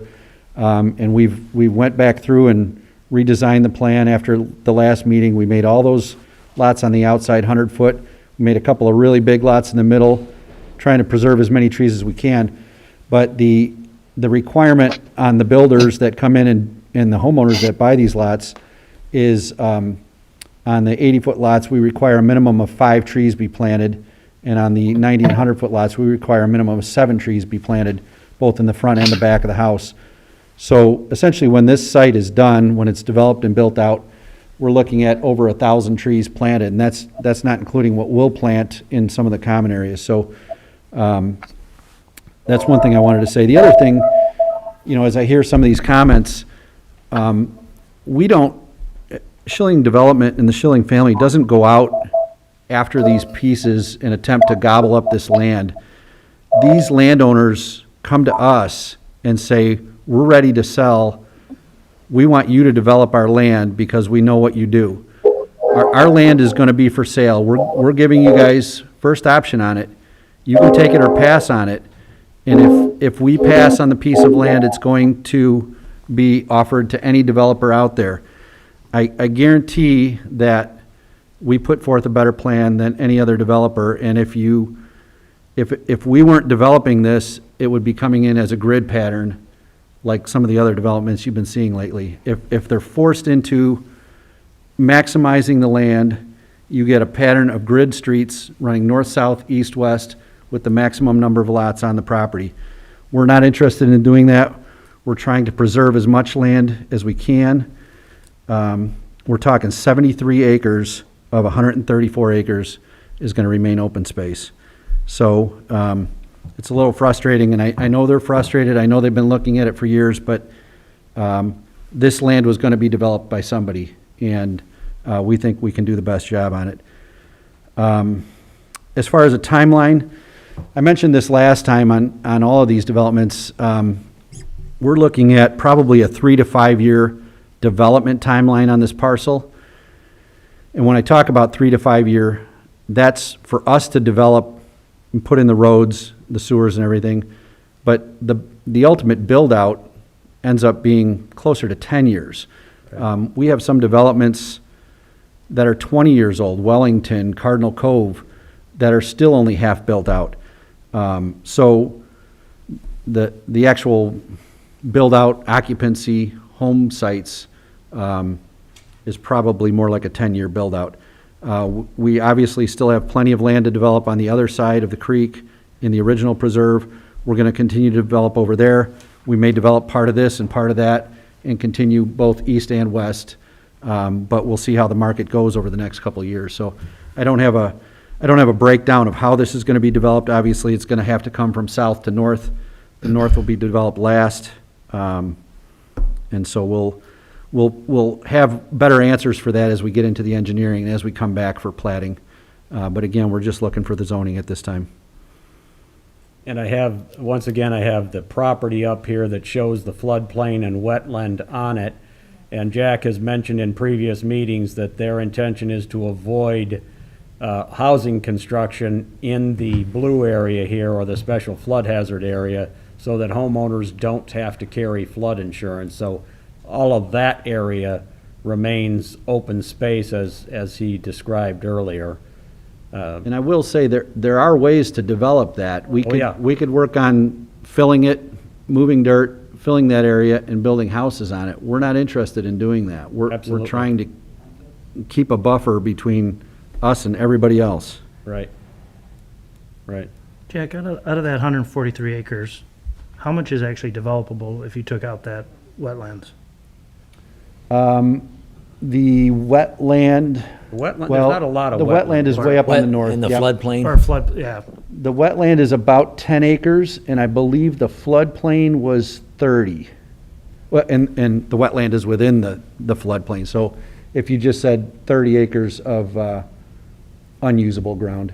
And I won't even say it's unusable, because It is we usable. could engineer it and fill it to become usable. It's a lot of effort. As you see with the homes here in Bramblewood on Julia, they were built in this special flood hazard area. They filled that area. Right. They built the homes up and pushed the flood line back.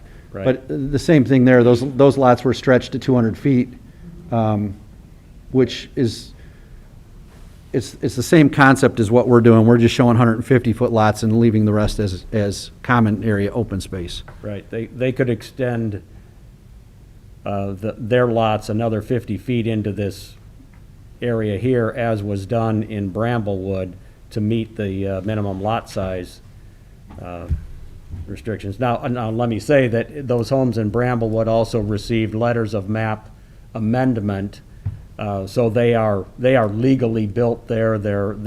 I'm not trying to say there's any problem there. I'm just saying that when they were built, this was floodplain as well.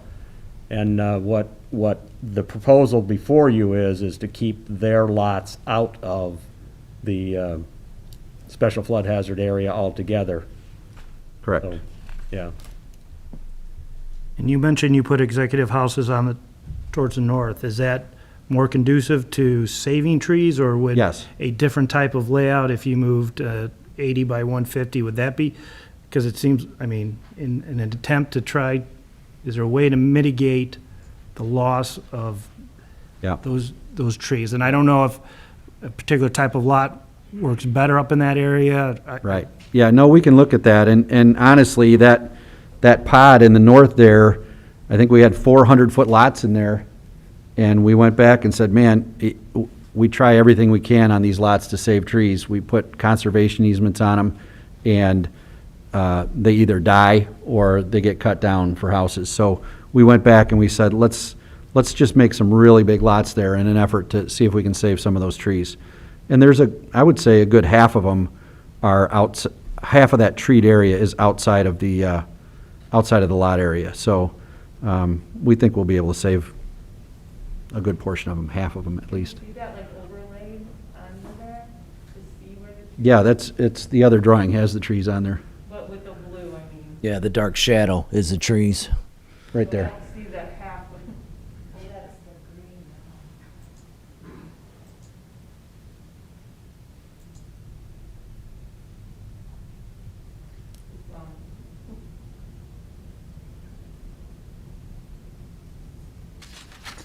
All right, bringing it back to the board, is there any questions or comments for Jack from the board? Are you allowed, Jack, to plant trees in floodplain? Yes.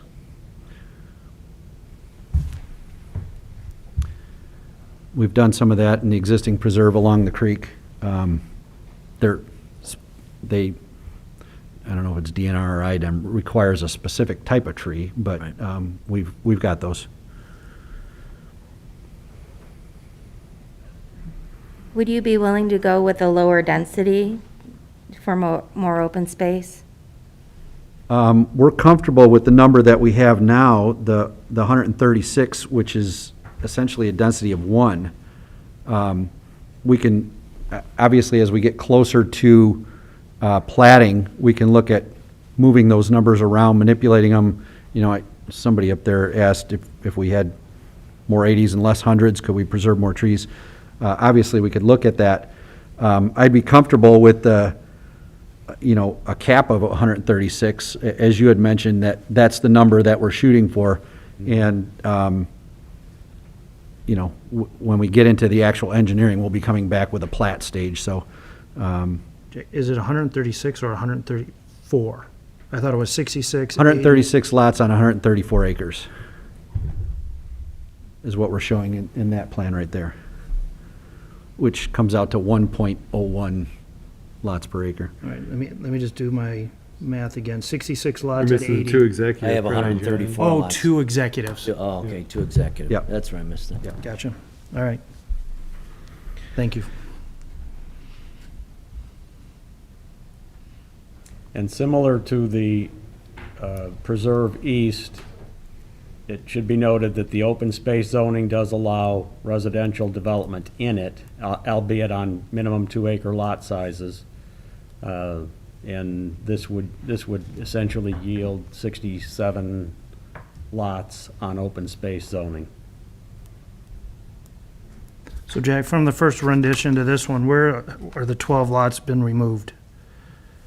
We essentially went back and, I would say all over the place, because they were the 80s, majority so you just widen 80s, them and out. they went to hundreds, yeah. So everything, I don't know if my laser will work, for some reason it doesn't show up over there, but everything on that outer band went to 100-foot lots.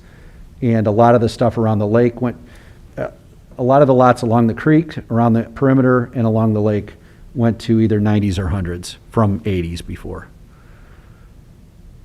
Okay.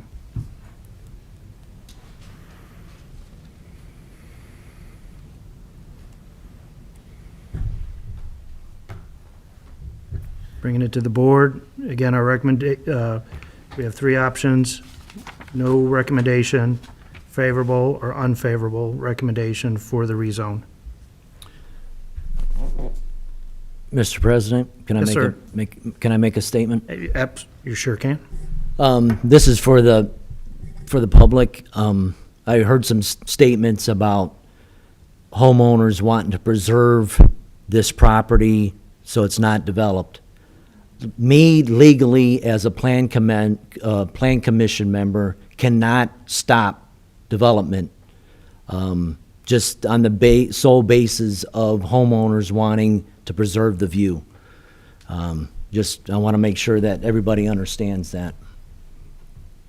That is true, but we can also limit density, right? You can. Yeah. And that's what I think that St. John residents are crying out for, is limited density and not and I know that it's not an overpack because you are conserving space, but my concern is the tremendous impact on infrastructure that we already have, and moving forward, that is just a lot of houses that we're adding to the mix, and the fewer that we can knock off that and rearrange, I believe, the better.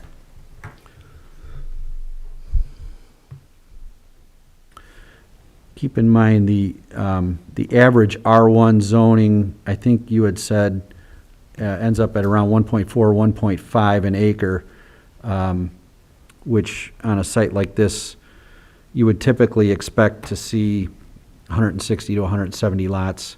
It would be developed just like Bramblewood across the way, which is a mix of R1 and R2 lots. So we feel this is, at 1 an acre, that's about as low as we can make it. And as far as a strain on the infrastructure, I mean, we heard earlier tonight that we've got plenty of water. We're the ones putting in the sewer and the water, and I don't mean just water. Yeah. I mean roads and Yep. everything else that's impacted.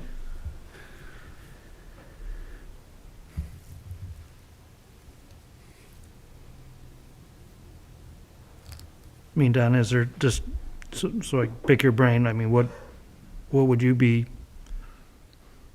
what would you like to see, I guess? Um, I mean, just so less Jack, or just so non-80 Jack, foot lots, make them, make more of the higher width so that there's less density. That would be my recommendation.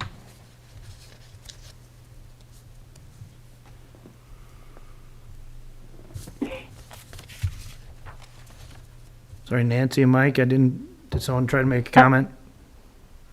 Well, this is Nancy. I don't know who spoke first. I don't know his first name. I'm sorry. But, and I know we're all concerned about the density and the roads and the water and all that. But to his point, our responsibility as the Plan Commission, if everything that they're bringing to us, we have a minimal ability to deny it or defer it, or, and this last subdivision, to, your point, there's, one house per acre, some of them.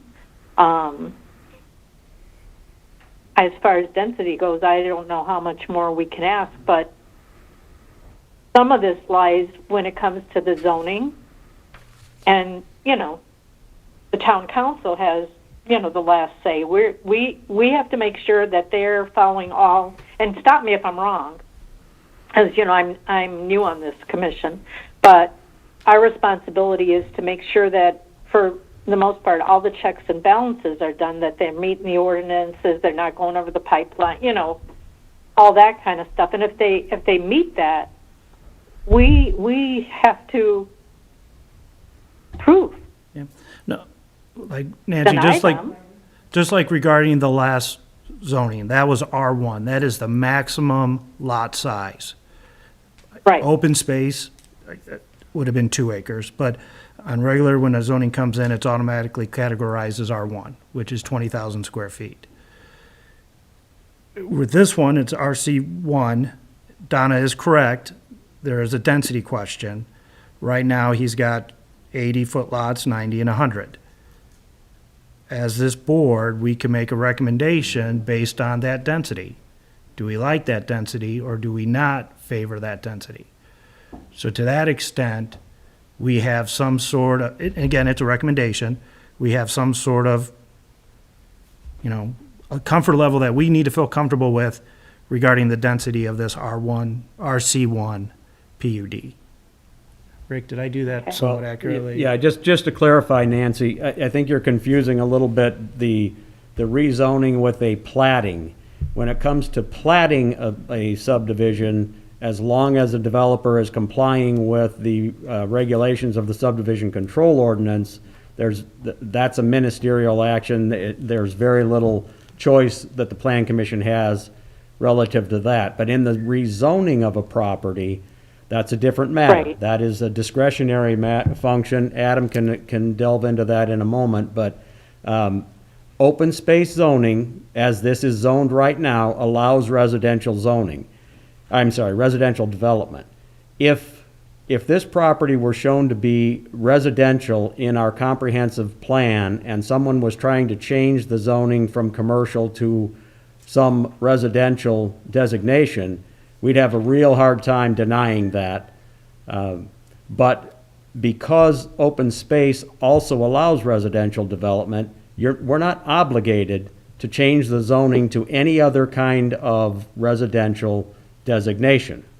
So that's not an obligation, and neither the Plan Commission nor the council has to approve that. Adam, perhaps if you would expound on that a bit? You know, what Rick said is correct, and I would go further. The law basically provides that when the Plan Commission is considering a proposal for a change in the zone maps, or what's referred to as a text amendment, which technically is what is being presented with a planned unit development, the Plan Commission must consider the comprehensive plan of the town of St. John. It must consider current conditions and the character of current structures and uses in the district, the most desirable use for which the land in each district is adapted, the conservation of property values throughout the jurisdiction, and responsible development and growth. So as Rick suggested, that's a fairly wide net, so to speak, for what the Plan Commission may consider in making its recommendation concerning the proposal as it's been submitted. So all of those points that I think that Ms. Little raised, or anyone else, Mr. Burleson or Mr. Kennedy, Mrs. Woolen, they're all valid, and I think they all touch upon all of those items that I've recited. But at the end of the day, the Plan Commission ultimately has to make a recommendation to the town council. Hopefully that answers your question, Nancy. It does, and I probably, when Rick answered, that's more in the line with what my thought process was, but I probably didn't put it out there the right way. It does. Thank you. All right.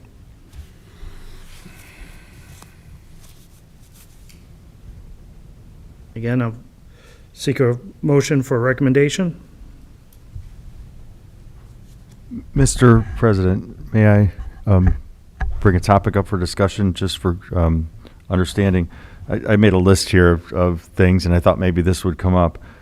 Is there a park or parkland set aside in preserves, the original? There or is, There yes. is, okay.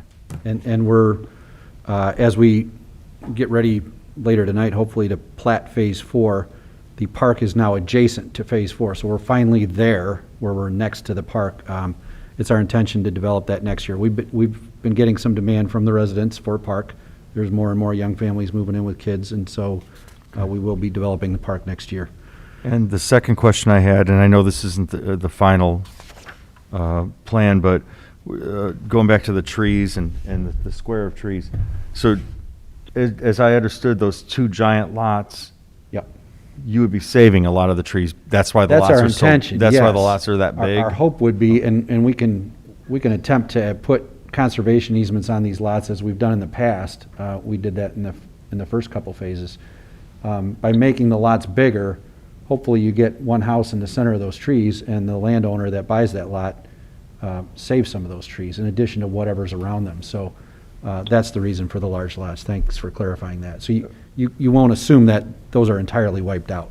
Or, and would it be possible to even shorten those lots and put Yep. more of the trees into the HOA Yes. conservation area that they Absolutely. can't be disturbed by the homeowner at a future time? So that's Absolutely. just an idea, Yep. that's all. Or Absolutely. flip them to the west of the pipeline. Yeah. Yeah. So the side to the west, or to the side to, is that Bramblewood, to the Bramblewood side? So Yep. That's Yep. all I had, thank you. Yep, and those are things that we'll definitely look at as we go through additional study sessions, engineering and plating over the next 4 to 6 months. Jack, I have a question. The pond there, how many acres is that? It's 8-acre lake in the center. Is that included in the open space? It is.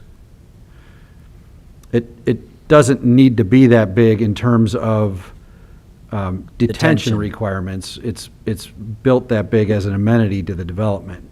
It's sizable. I think I mentioned last time, it's twice as big as Prairie West Lake.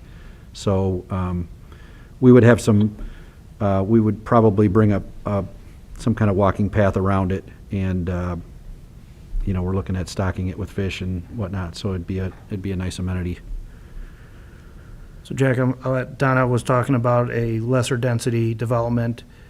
Your final comment, I believe, was 136 is the lot number that you felt comfortable with. Yes, No we started with 148. I mean, we've had plans that were more dense than that, and, you know, we play around with these numbers and what works and what doesn't work, and we're comfortable with the plan that we've presented tonight at 136.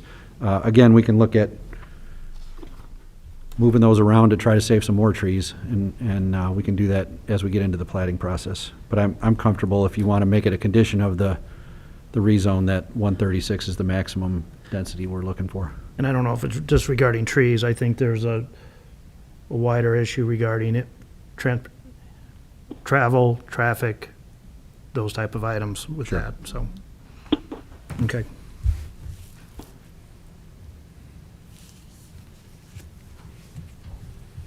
You know, bring, Jack, I would ask you to address Jeannie's request for buffering along what would be your west property line. Much of what the pond is going to create a nice natural buffer to begin with. Yep.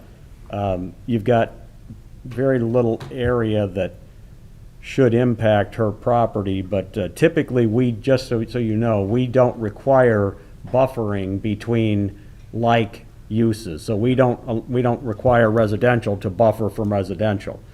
But any thoughts on that, Jack? Yeah, Are no, those we'll three definitely lots look are- at that. I was thinking about that as she was talking, and there's definitely some things we can do.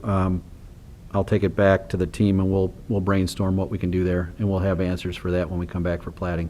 Yeah, But 'cause that's, the only opportunity I see really is those three lots that are shown there. The rest of that's gonna be green space and Correct. pond anyway. yeah, and honestly, that property right now, it may be a little deceiving from the picture, but I believe the majority of that is farm field, and I believe it's all farmed together with this farm.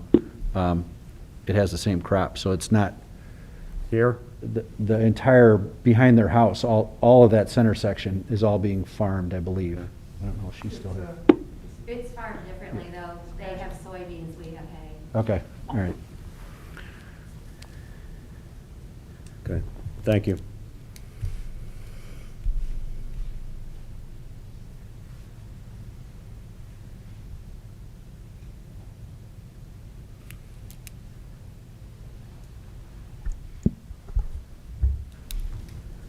again, need a motion, require a motion regarding the rezone.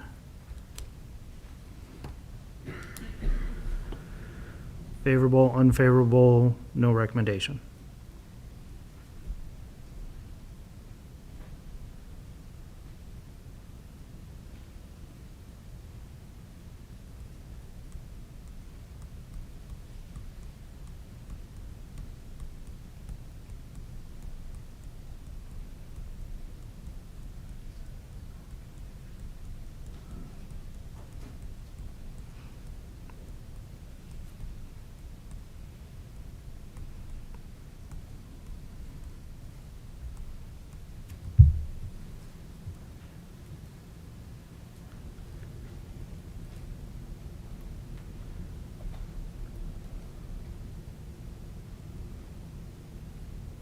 Any questions or comments from the board?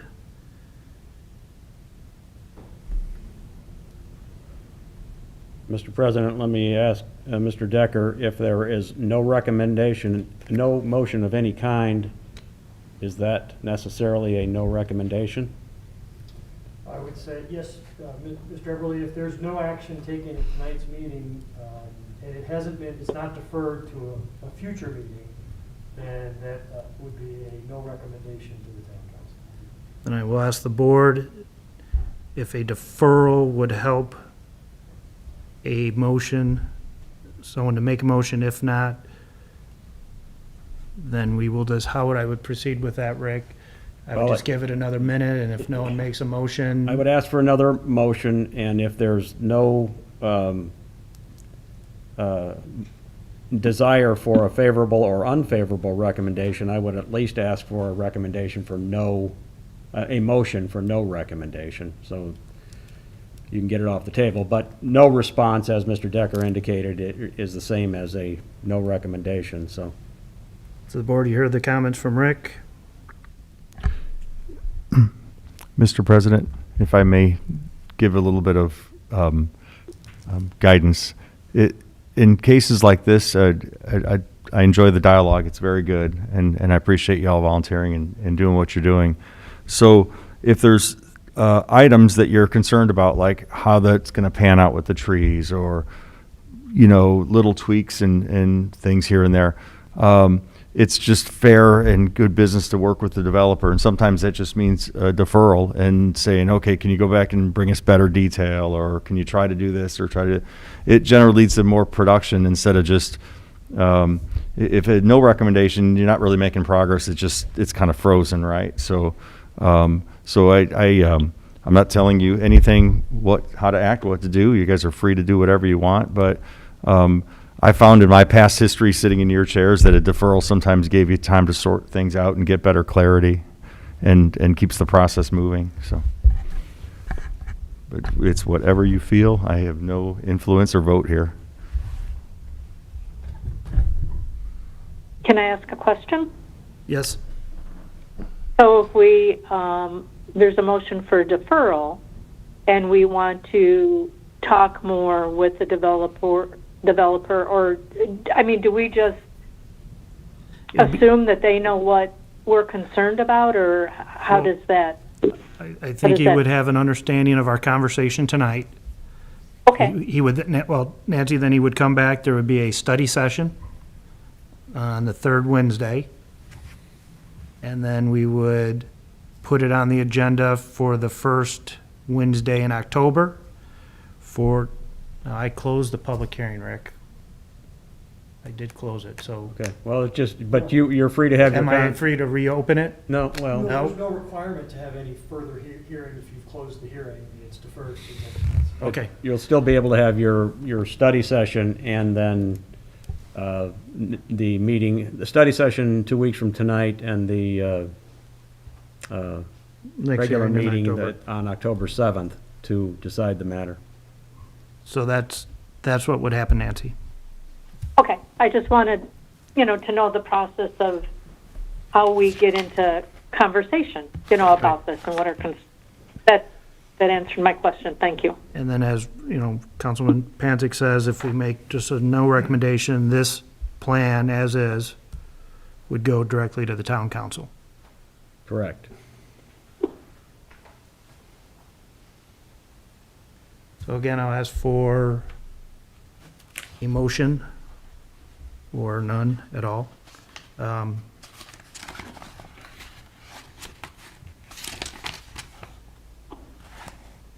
Mr. President, can I say something to Jack? Yep. I've been asking a lot about the lot widths, and with 66 lots, 80 foot wide, I see it in the preserve where you got, and I've said this before, you got this wide of a house and not much difference on the lot. And when you drive in there, to me, it's kind of shocking. I like to see the 100-foot lots. I know you're kind of hit the wall at 136, so I guess both of us hit that wall of you're at your limit, and I just don't like that many lots at 80 feet. What you're doing here, saving, preserving, not the deep lots, not the lots over the pipeline, thumbs up. Trying to save, some of the trees, thumbs up. The bike paths, thumbs up. The pond, all favorable. Me as a member, I'm gonna try to get as much as I can out of the developer. That's my job. So that's where I'm at. I agree with Bob. For density, I would like to see this stay as open space where you only have 67 lots. So if we could If we can't do that, can we meet in the middle and compromise and cut it in half? I mean, We can definitely take a look at it. I don't 75%. think it's financially feasible to do a 60-some lot development on this parcel, but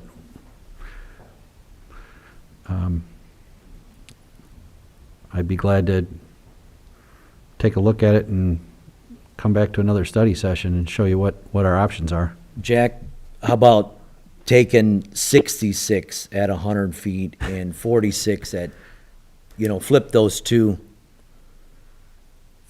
numbers. Maybe that'll ease Well, my, and actually, when I'm counting 90-foot lots, I'm saying 90 and above, up to 100, and then 100 and above. So, yeah, could I get there? I could take these big executive lots and turn them into 400-footers. So we could probably get, if I want to maximize 100-footers, I could start to squeeze some more out of it, but I'm not sure that's productive either. But we're willing to take a look at it, absolutely.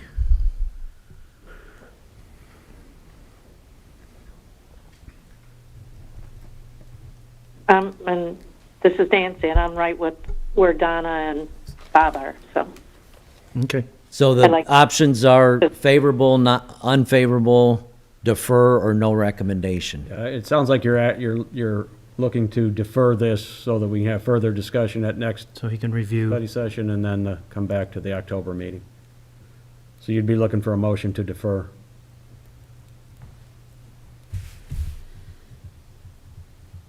I'd like to make a motion to defer. Do I need to say the subdivision and all that? No, we understand. We'll make a motion to defer to the, Nancy, I'm just speaking on your behalf because I can't make a motion. So Nancy is making a motion to defer to the October regular. s- I got a motion by Nancy. Do I have a second? Second. I have a second by Donna. Do I have any comments or questions? Not roll call?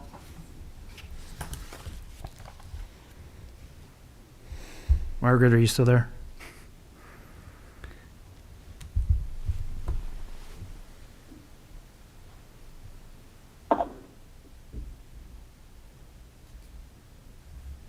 Did I lose Donna? I'll do roll call. Bob? Yes. Donna? Yes. John? Yes. Mike? Yes. And then Nancy? Yes. John Kennedy, yes. Motion to defer is approved to the October regular schedule meeting. Thank you.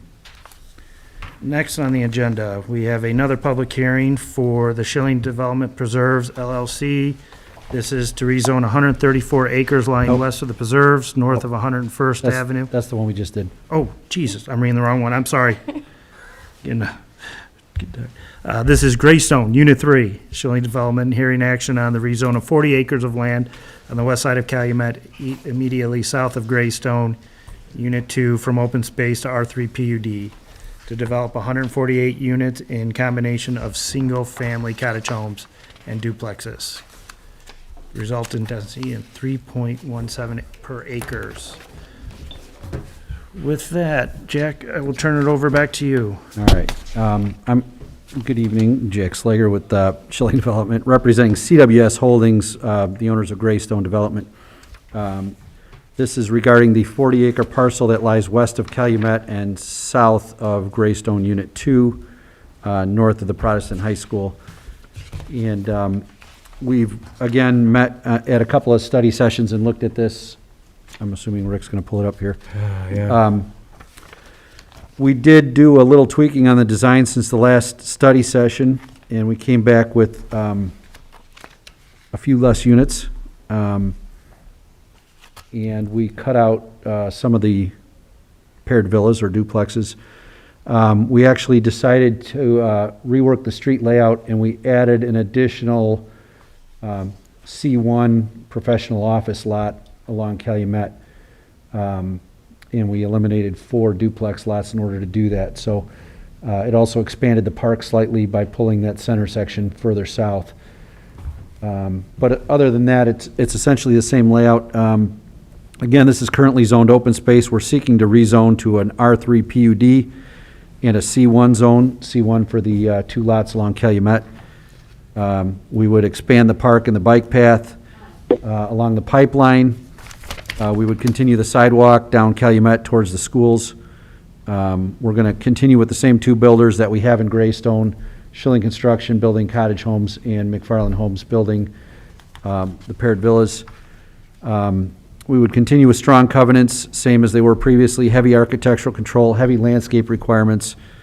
All of these units would be maintenance-free units. A strong HOA takes care of the lawns and snow removal.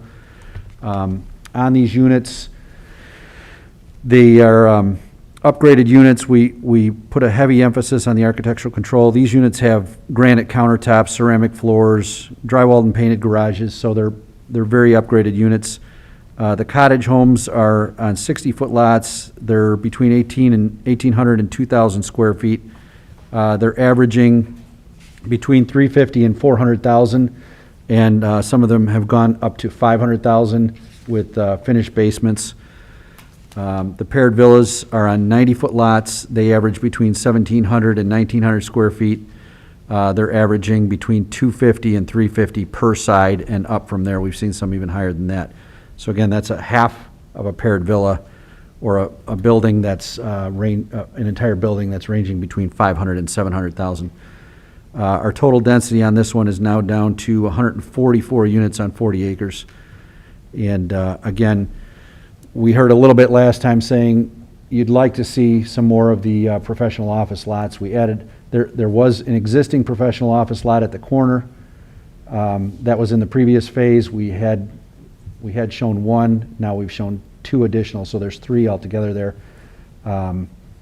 Again, we're not anticipating a strip mall, but maybe something that would complement the neighborhood, whether it's a 24-hour fitness, a daycare, coffee, or professional offices. One of the things, and the reason that we had to redesign is because I really didn't want to have that directly across the street from one of the units, so we pulled the road further south.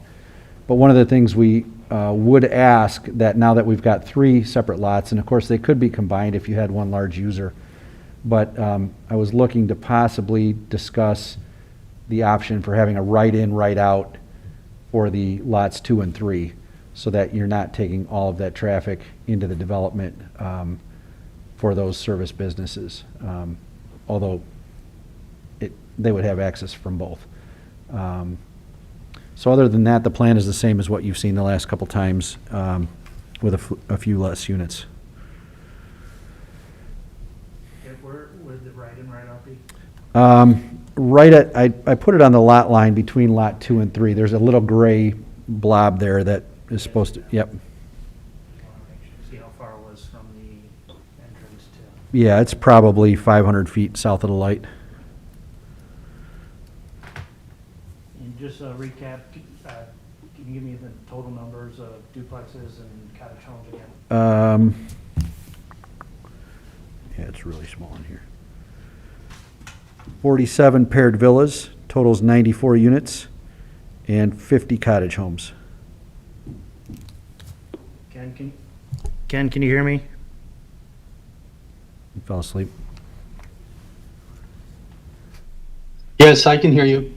Would this area be considered southwest? Yes. But I don't believe they're having any problems in the existing Greystone units right now.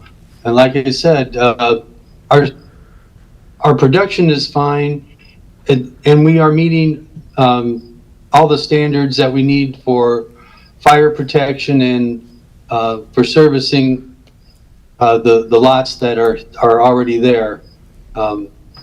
It's not as efficient of a distribution system as it could be, but it's working. Does this have any improvements on that distribution? Oh, actually, they're tying into an improvement that they did with the units on the other side of the street when they connected to a 12-inch water main.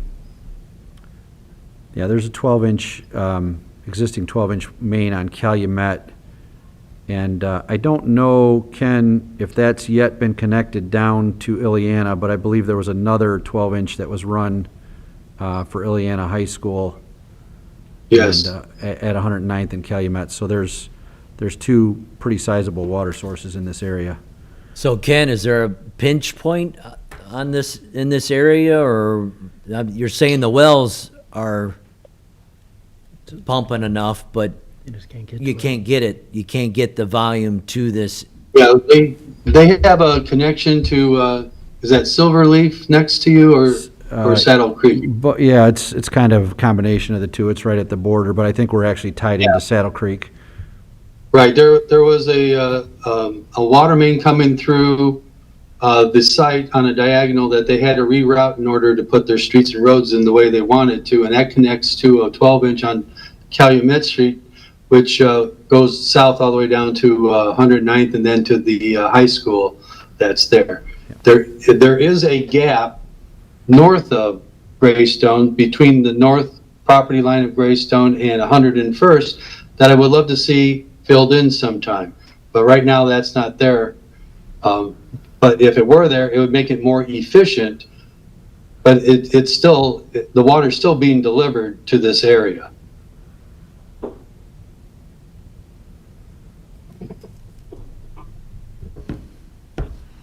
All right, any questions or comments from the board? All right, with that, I will open up public comment. I do not, is there a sign-in sheet? There weren't anybody, no one signed up for that. No, you don't have to. You don't have I to. was just gonna call, no, you don't have to. Just, if you Just- go to just come on the, up. just go to the podium. I'm sorry. Just go to the podium, say your name and address, please. Anna Urquiza, and my husband Hector's here with me.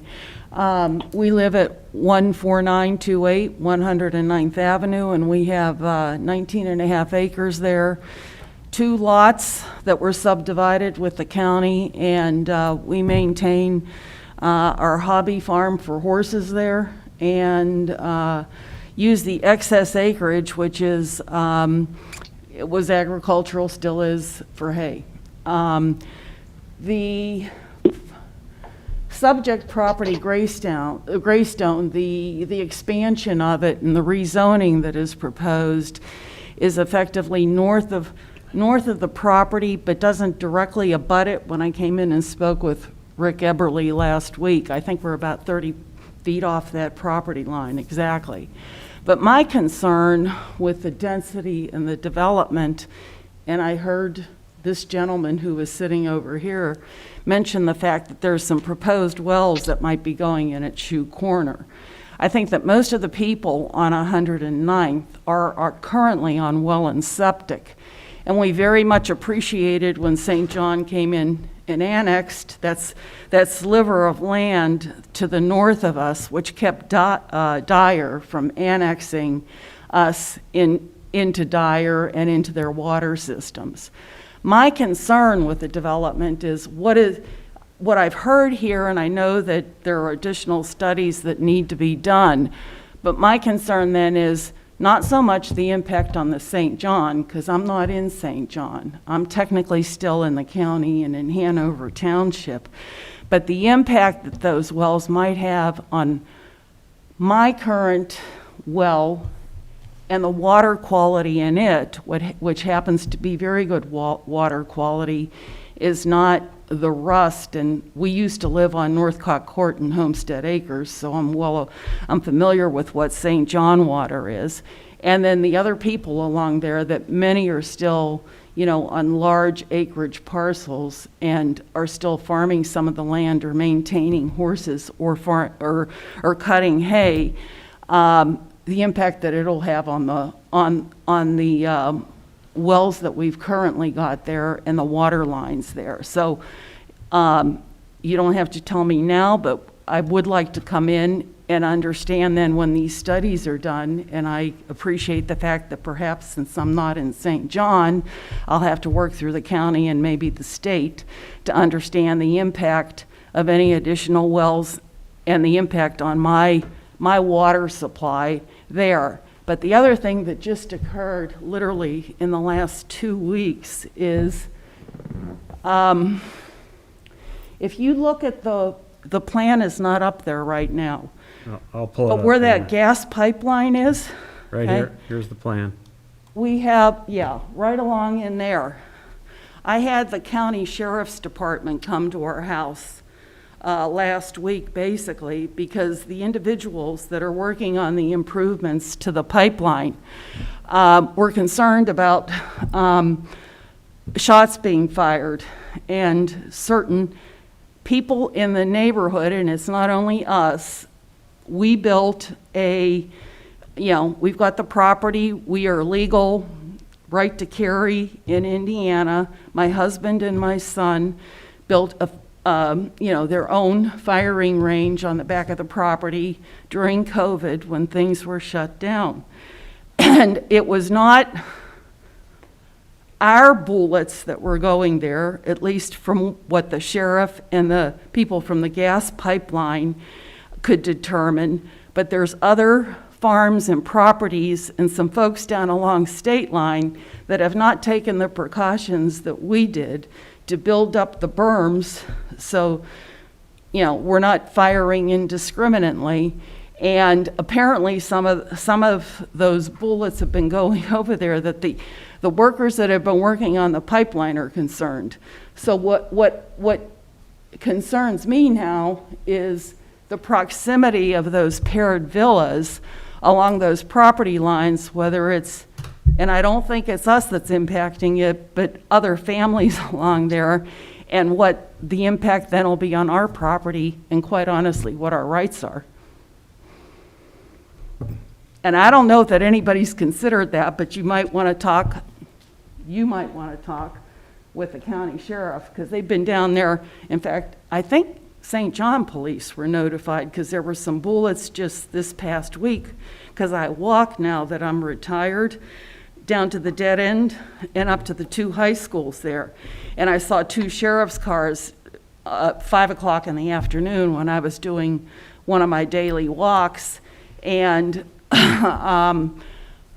through social media, I was informed that apparently the reason they were down there is that we weren't firing or shooting on our property that day, but there were people further down in the dead end there that were, and went through somebody's windows.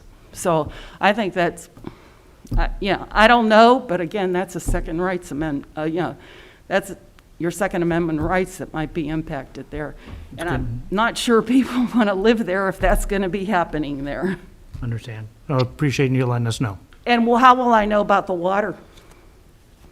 Well, I was going to try to answer The impact that. on the water, and when that'll be done, and who do I talk to, or to understand what the plans and the impact might be, Let me and try to whether answer any that. impact studies will extend beyond the town of St. John at this point in time. Right. From what I understand, the fracture trace analysis that we have, and I've not seen it, but the previous town manager had told me before that it appears that the best potentially producing well in the entire community, and Ken, correct me if I'm wrong about this, but is right about here where you see my cursor there. Now, you're right here, that's your property here. Mm-hmm. That the analysis shows that this is right here is potentially one of the best well sites, maybe better than any other well that we have in town, but that property's not in town.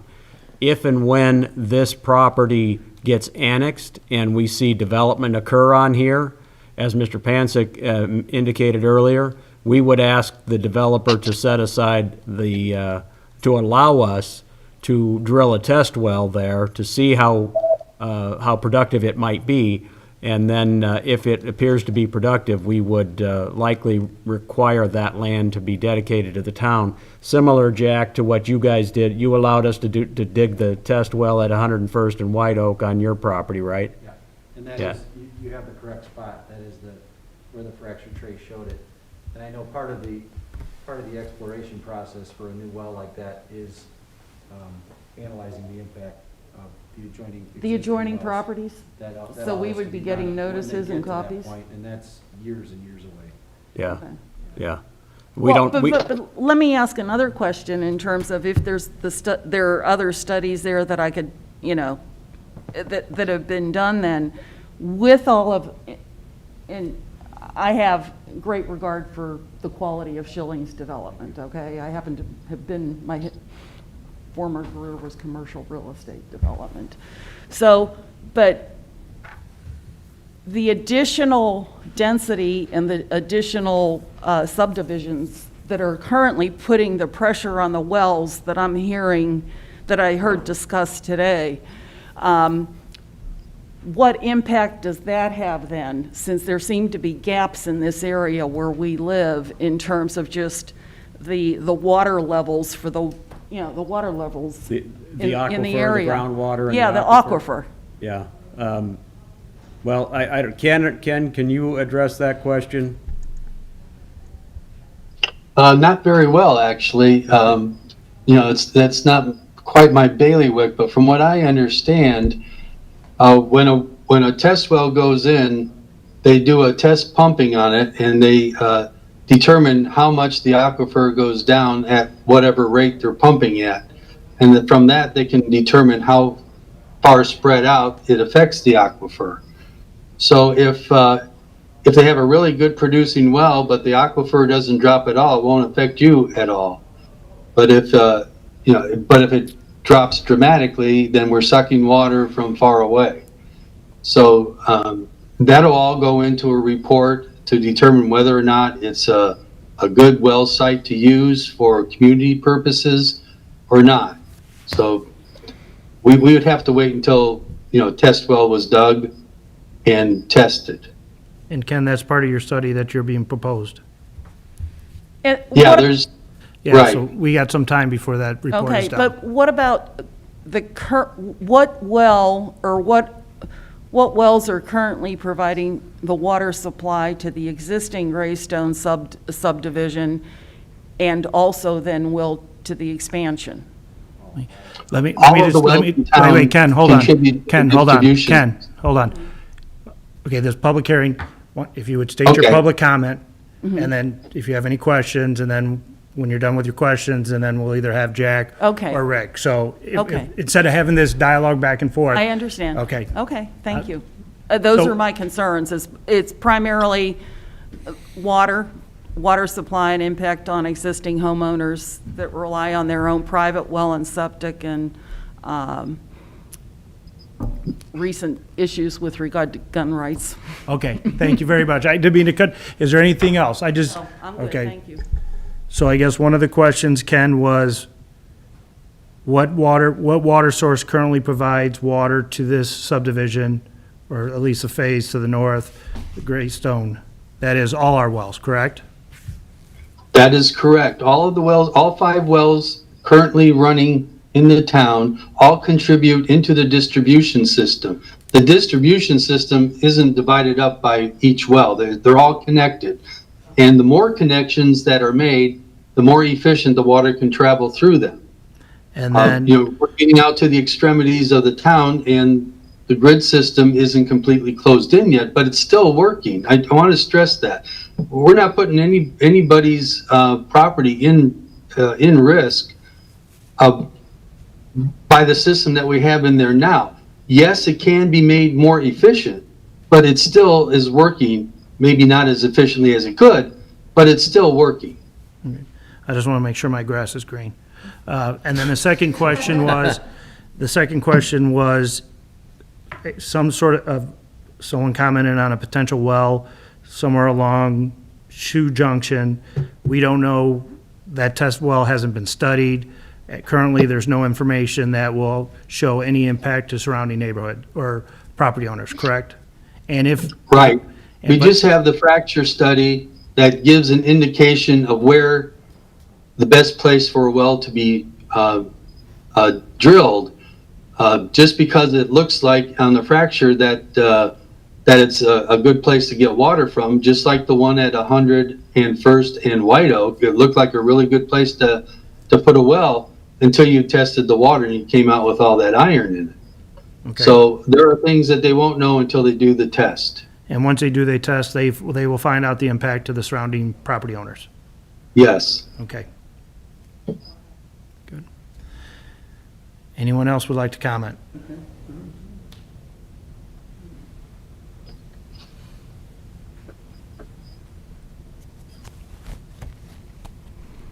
Teresa Burleson, 9520 Joliet Street, St. John.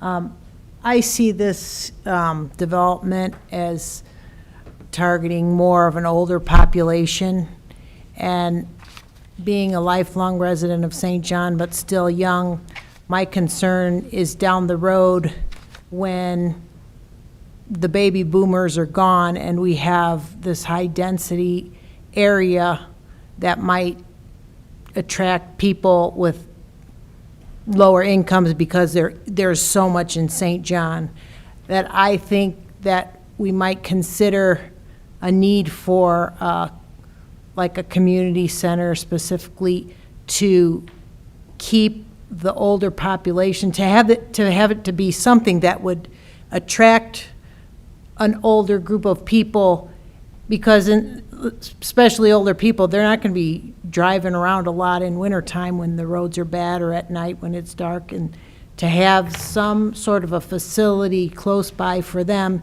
to keep this neighborhood, which not only this new development, but some of the other Greystone developments in the same area, I think it would be wise, maybe even if it was a partnership between the developer and the town, to have some facility there that would attract the older population to stay there down the road and maybe move here from other communities to keep the housing value of that type of a neighborhood up. So that's just the comment that I have. Thank you. Thank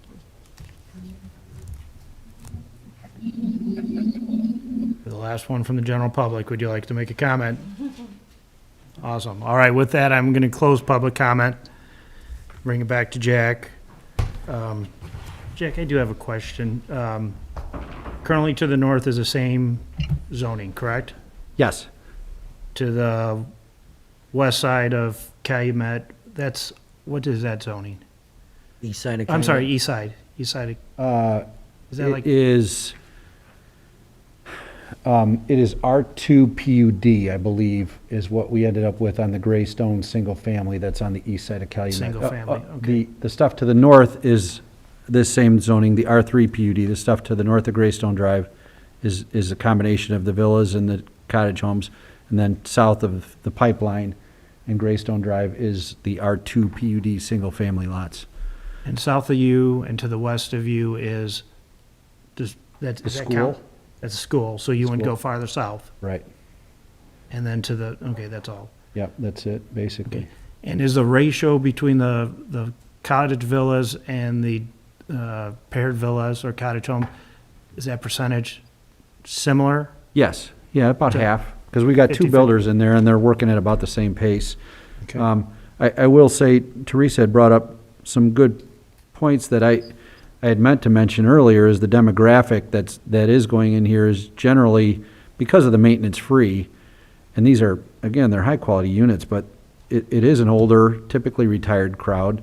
The buyer is, there's very little school-age kids. Not that, that was even brought up, but a lot of them have maybe one car.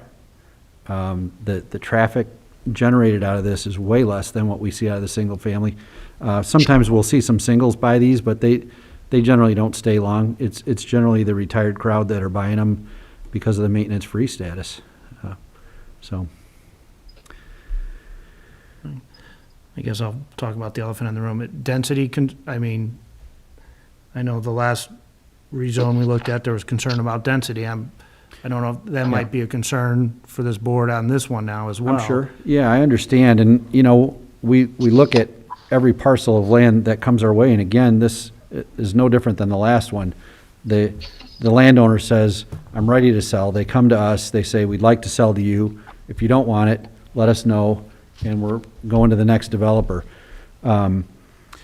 Honestly, we've struggled with single family over there, and we look at every parcel we buy and say, what's the best use for that piece of property in that area?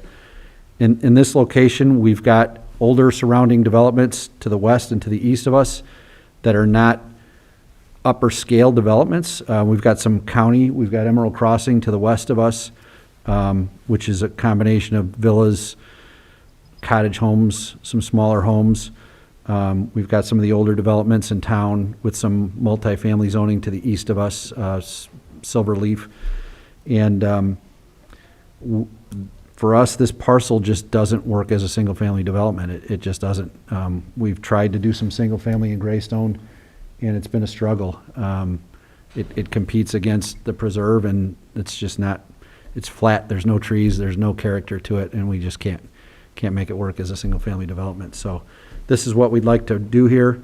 We think it's a great product, there's demand for it, and we'll do the best we can with it.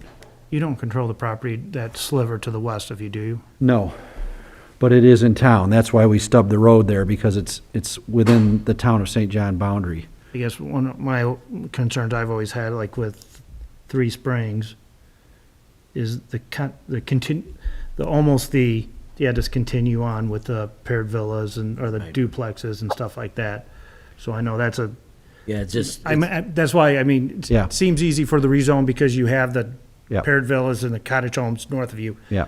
But then is it, Yeah, are we're- we just giving way to Well, we're on the rest of this area is just gonna be that? we're on the fringe of the outside of town. I mean, this is really the edge. And beyond that, there are very few large parcels. Obviously, the school to the south, there's 2 parcels to the west of us, the sliver, and then one to the north of that. And yeah, probably. I mean, if and when those develop someday, I would think it would be some kind of similar product. But that, they're not in the town, they're not available right now. But that's kind of what this area dictates. And honestly, we put a lot of money into the entrance, the traffic signal. We worked with the town to get the other 2 traffic signals going, and we talked about this at the study session. The traffic flow over here is one of the best in town in terms of Calumet Avenue. There's really no issues. and it used to be one of the worst. Yeah, that's true. It's come a long way, despite the development. So with that, I will bring it back to the board. Questions, comments, concerns for Jack?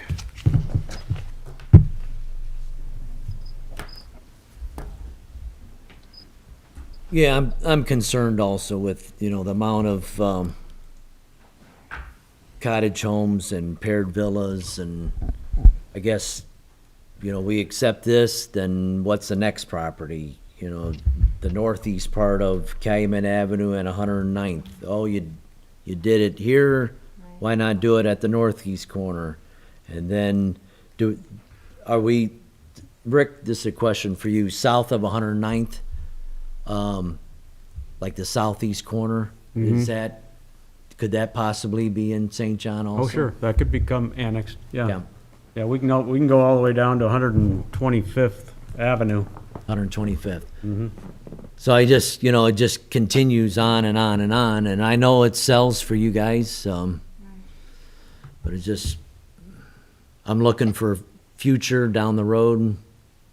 Will these be still high-end units? Yeah. Right. And I agree. That's my concern. I know. And I'm not talking 10 years from now. No, I I'm agree. talking 40, 50 years from now. No, and that's why I wanted to mention the quality of these units is actually, in our opinion, is better than some of the single-family that's being built in town, some of the national developers that are coming in. That's what happens when you force a single-family development on, a flat piece of land with no character. It forces them to put in a grid development, a grid of streets, bunch of rectangle lots, and smaller single-family homes with lower quality.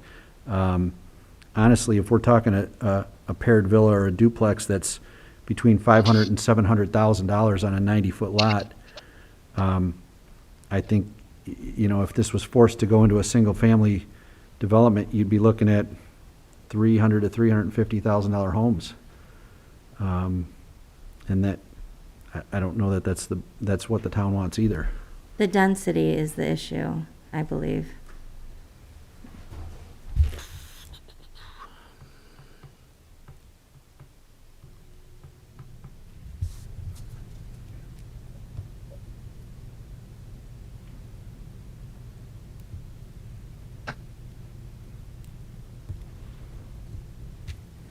So Jack, you're saying if it was anything other than cottage homes and paired villas, it would compete with the preserves and other product you have? Well, yeah, we would have to make it a product that doesn't compete with the preserve, so it would have to be, if it was forced to go into a single-family product, it would have to be a simplified land plan, which, you know, we haven't shown you on any of the stuff that we've done tonight. It would be a simplified land plan that would maximize the land for the number of lots, and it would be a starter home product. The next item on the list is single family. Is that right? Secondary plat at Greystone? Yes, that is the single-family lots, yes.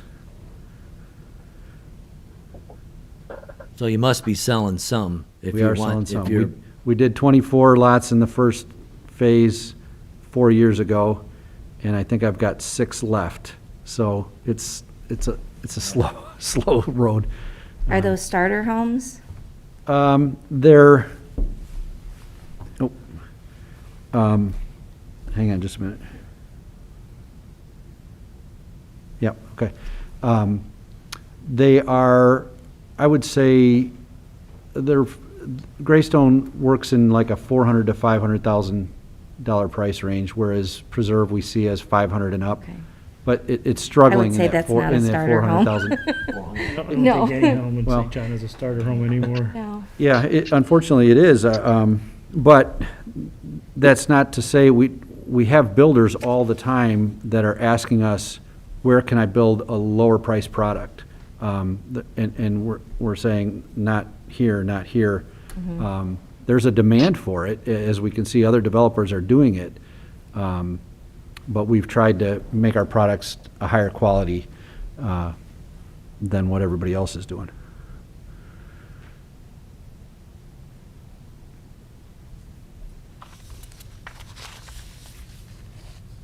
so Greystone Unit 1, you're looking at $400,000. The single family. single we're- family, okay. We're trying hard to keep it at 400 and above. And you couldn't do the same thing here, you're saying? It's, what we're saying is it's been a struggle. I've developed 24 lots 4 years ago, and I have 6 left, so that would not, it just doesn't work. It doesn't work. We'd have 20 years of product here.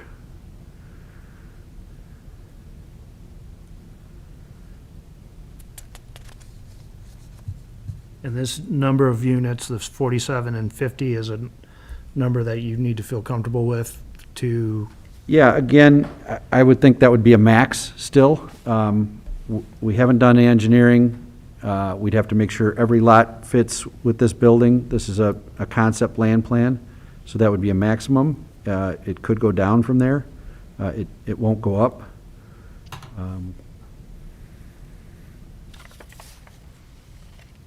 But we try to put a little bit of creativity into the land plan instead of a grid, and, yeah. Jack, what's the variances from the PUD, that from our standard? zoning For the ordinance? R3, well, originally, we needed the PUD because of, in the first 2 phases, we were doing 2 buildings on a lot sideways with a common drive. We've gotten away from that now, so if I pull up the R3 and see.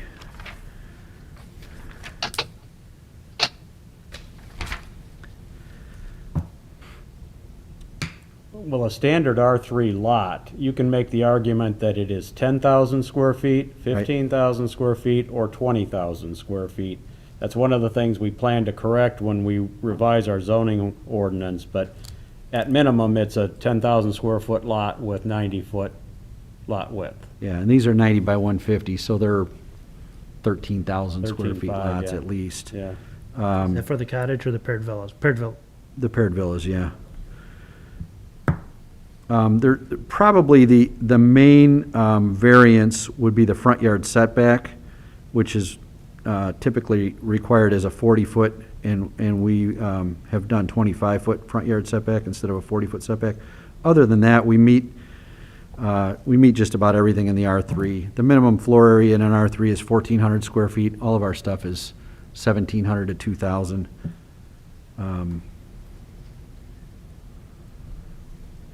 Yeah, I think everything else on here we could meet. So we don't necessarily need the PUD. We're just matching what we've done in the past. And there's a project, it's hard to see here, this file is so big.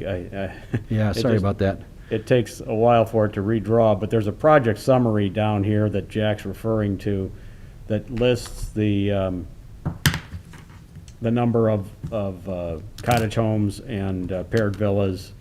And if this were approved as you see it, they would be obligated to have no greater numbers than what they show down here in terms of density and cottage home lots and paired villas.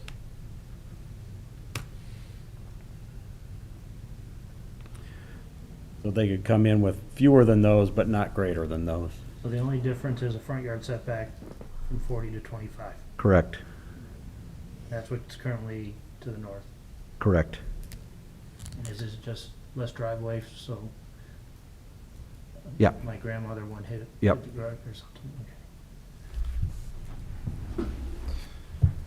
Yeah, again with the strong HOA, everything's maintained on these units. If you talk about long-term viability or, I know you weren't really questioning the quality, but 10 years down the road or 20 years down the road, everything outside of these buildings is maintained by the HOA, the grass, the trees, the watering, the irrigation, the snow removal. But the strong HOA is set up from the start, and it's well-funded, and the one on the other side of Calumet Avenue is, fully occupied, and they do very well. They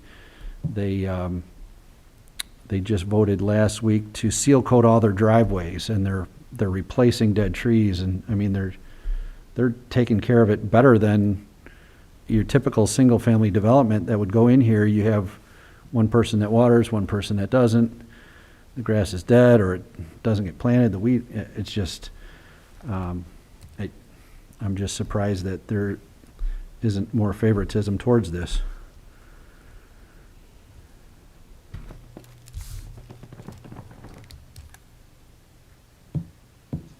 All right, bringing it to the board.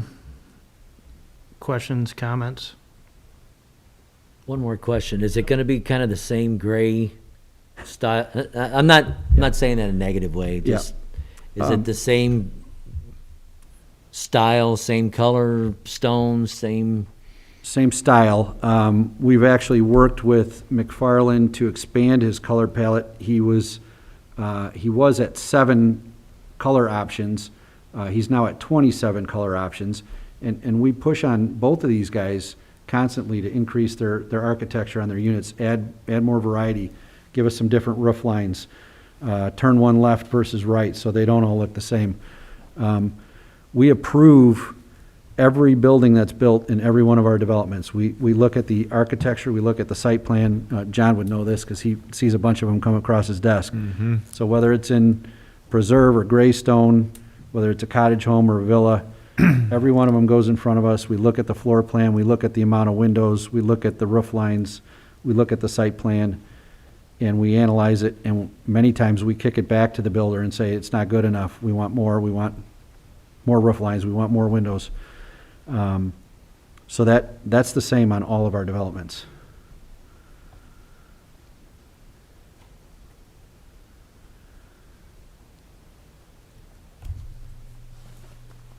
So, options again, favorable, unfavorable, no recommendation, or if we need more time to talk, or if there's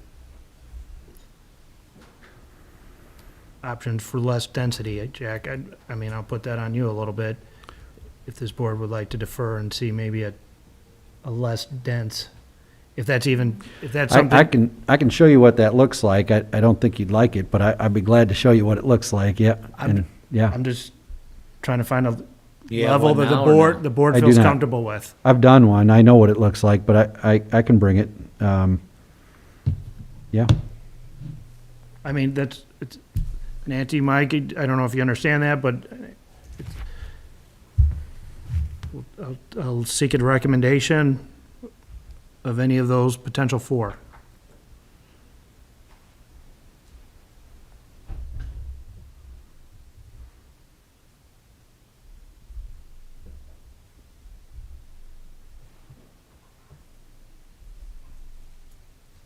And what I'll do is I'll ask again, and then I will rely on Mr. Decker's comment that if I do not get a motion of any kind, then we will just assume that no recommendation was given, and we'll send this to the town council.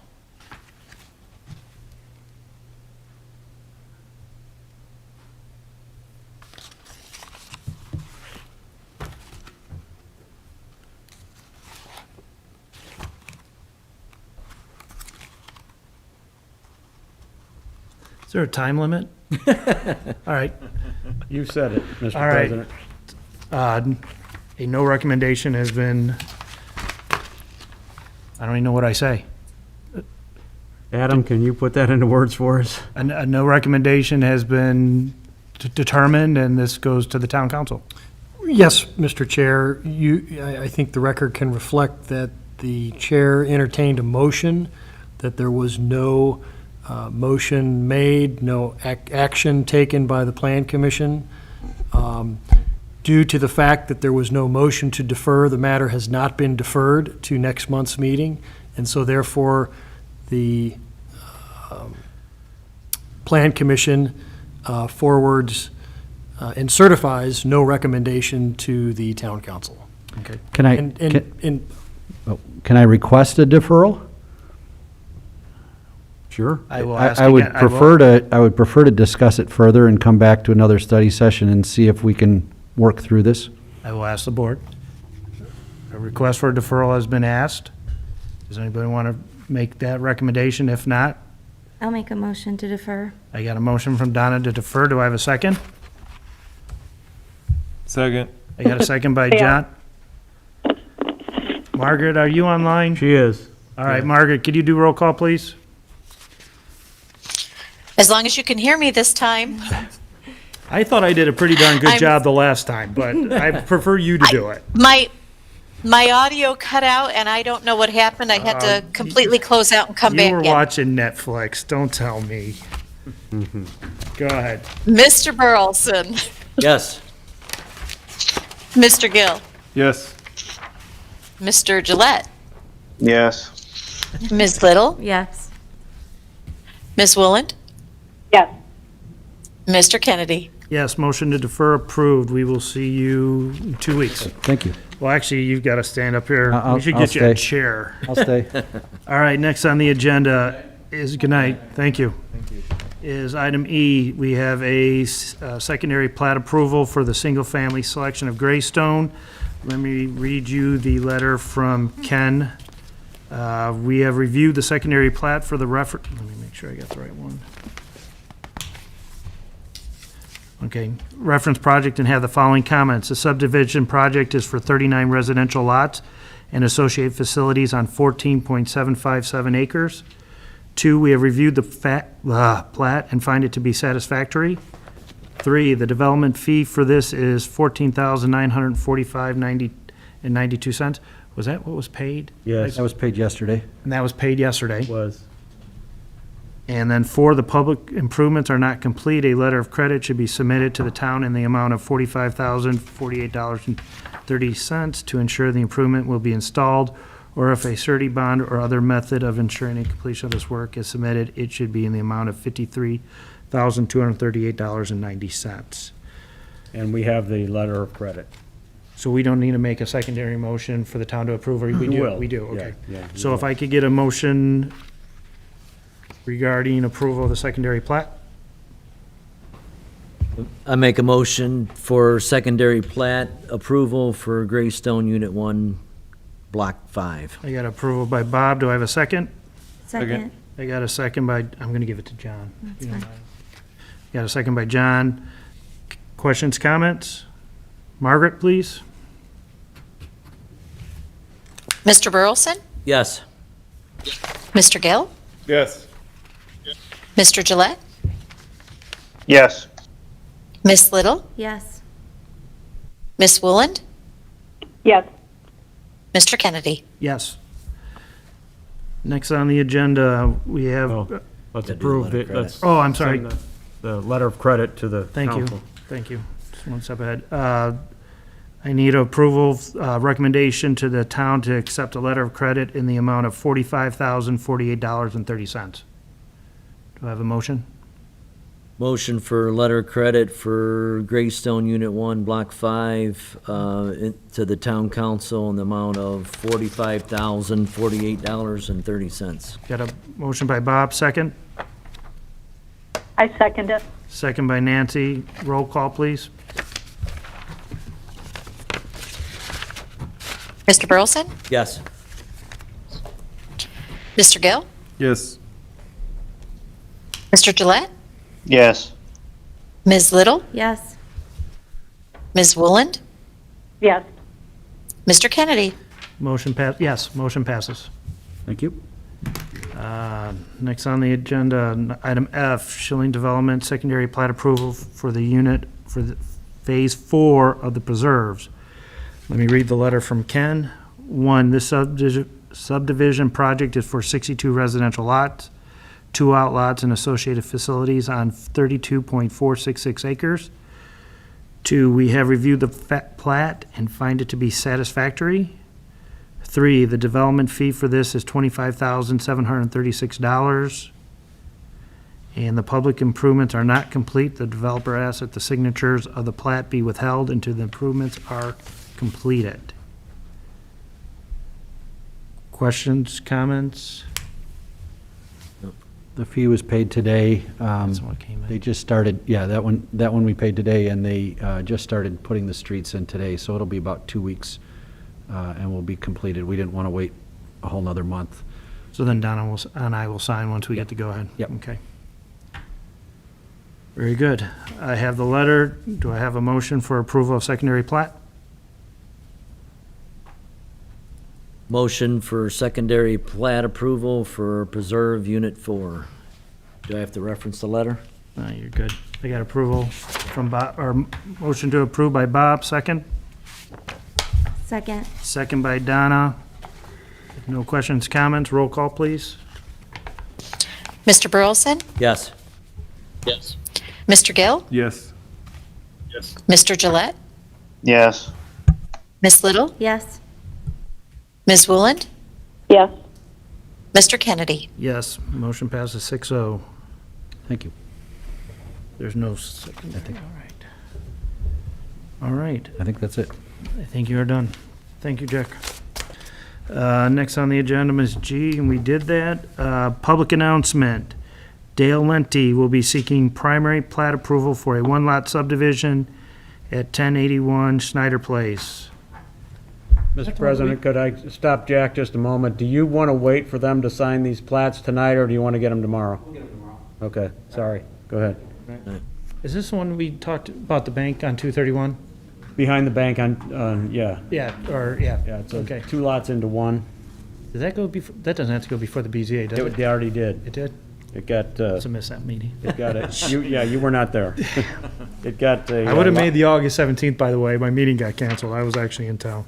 It got a lot size variance from the BZA. All right. Anyone from the public? You want to Arnie? speak? Sure. You good? Thank God you were there today. Can I ask, were we supposed to do anything, or letter of credit or anything for the preserve? Not the Or is that all the good? second one, no. They paid the development fee Not and there was unit no 4. letter of credit. Okay, thank you. They gotta do the improvements first. We do have some findings of fact for you and Donna to sign. Okay. Thank you, everyone, tonight for your hard work and diligence. I didn't mean to be prejudiced to Shelley. I was just telling people, I was trying to make the point that, you know, sometimes we've been here for 20 years, we upset people when Right. another development. I did not want to come across that I was insensitive and didn't care about people's feelings. No, I and make- understand. And making personal. That I was not understand my where you're intent. My coming intent from. was just to say, it happens and it's unfortunate. Margaret will take care of me. Motion to adjourn.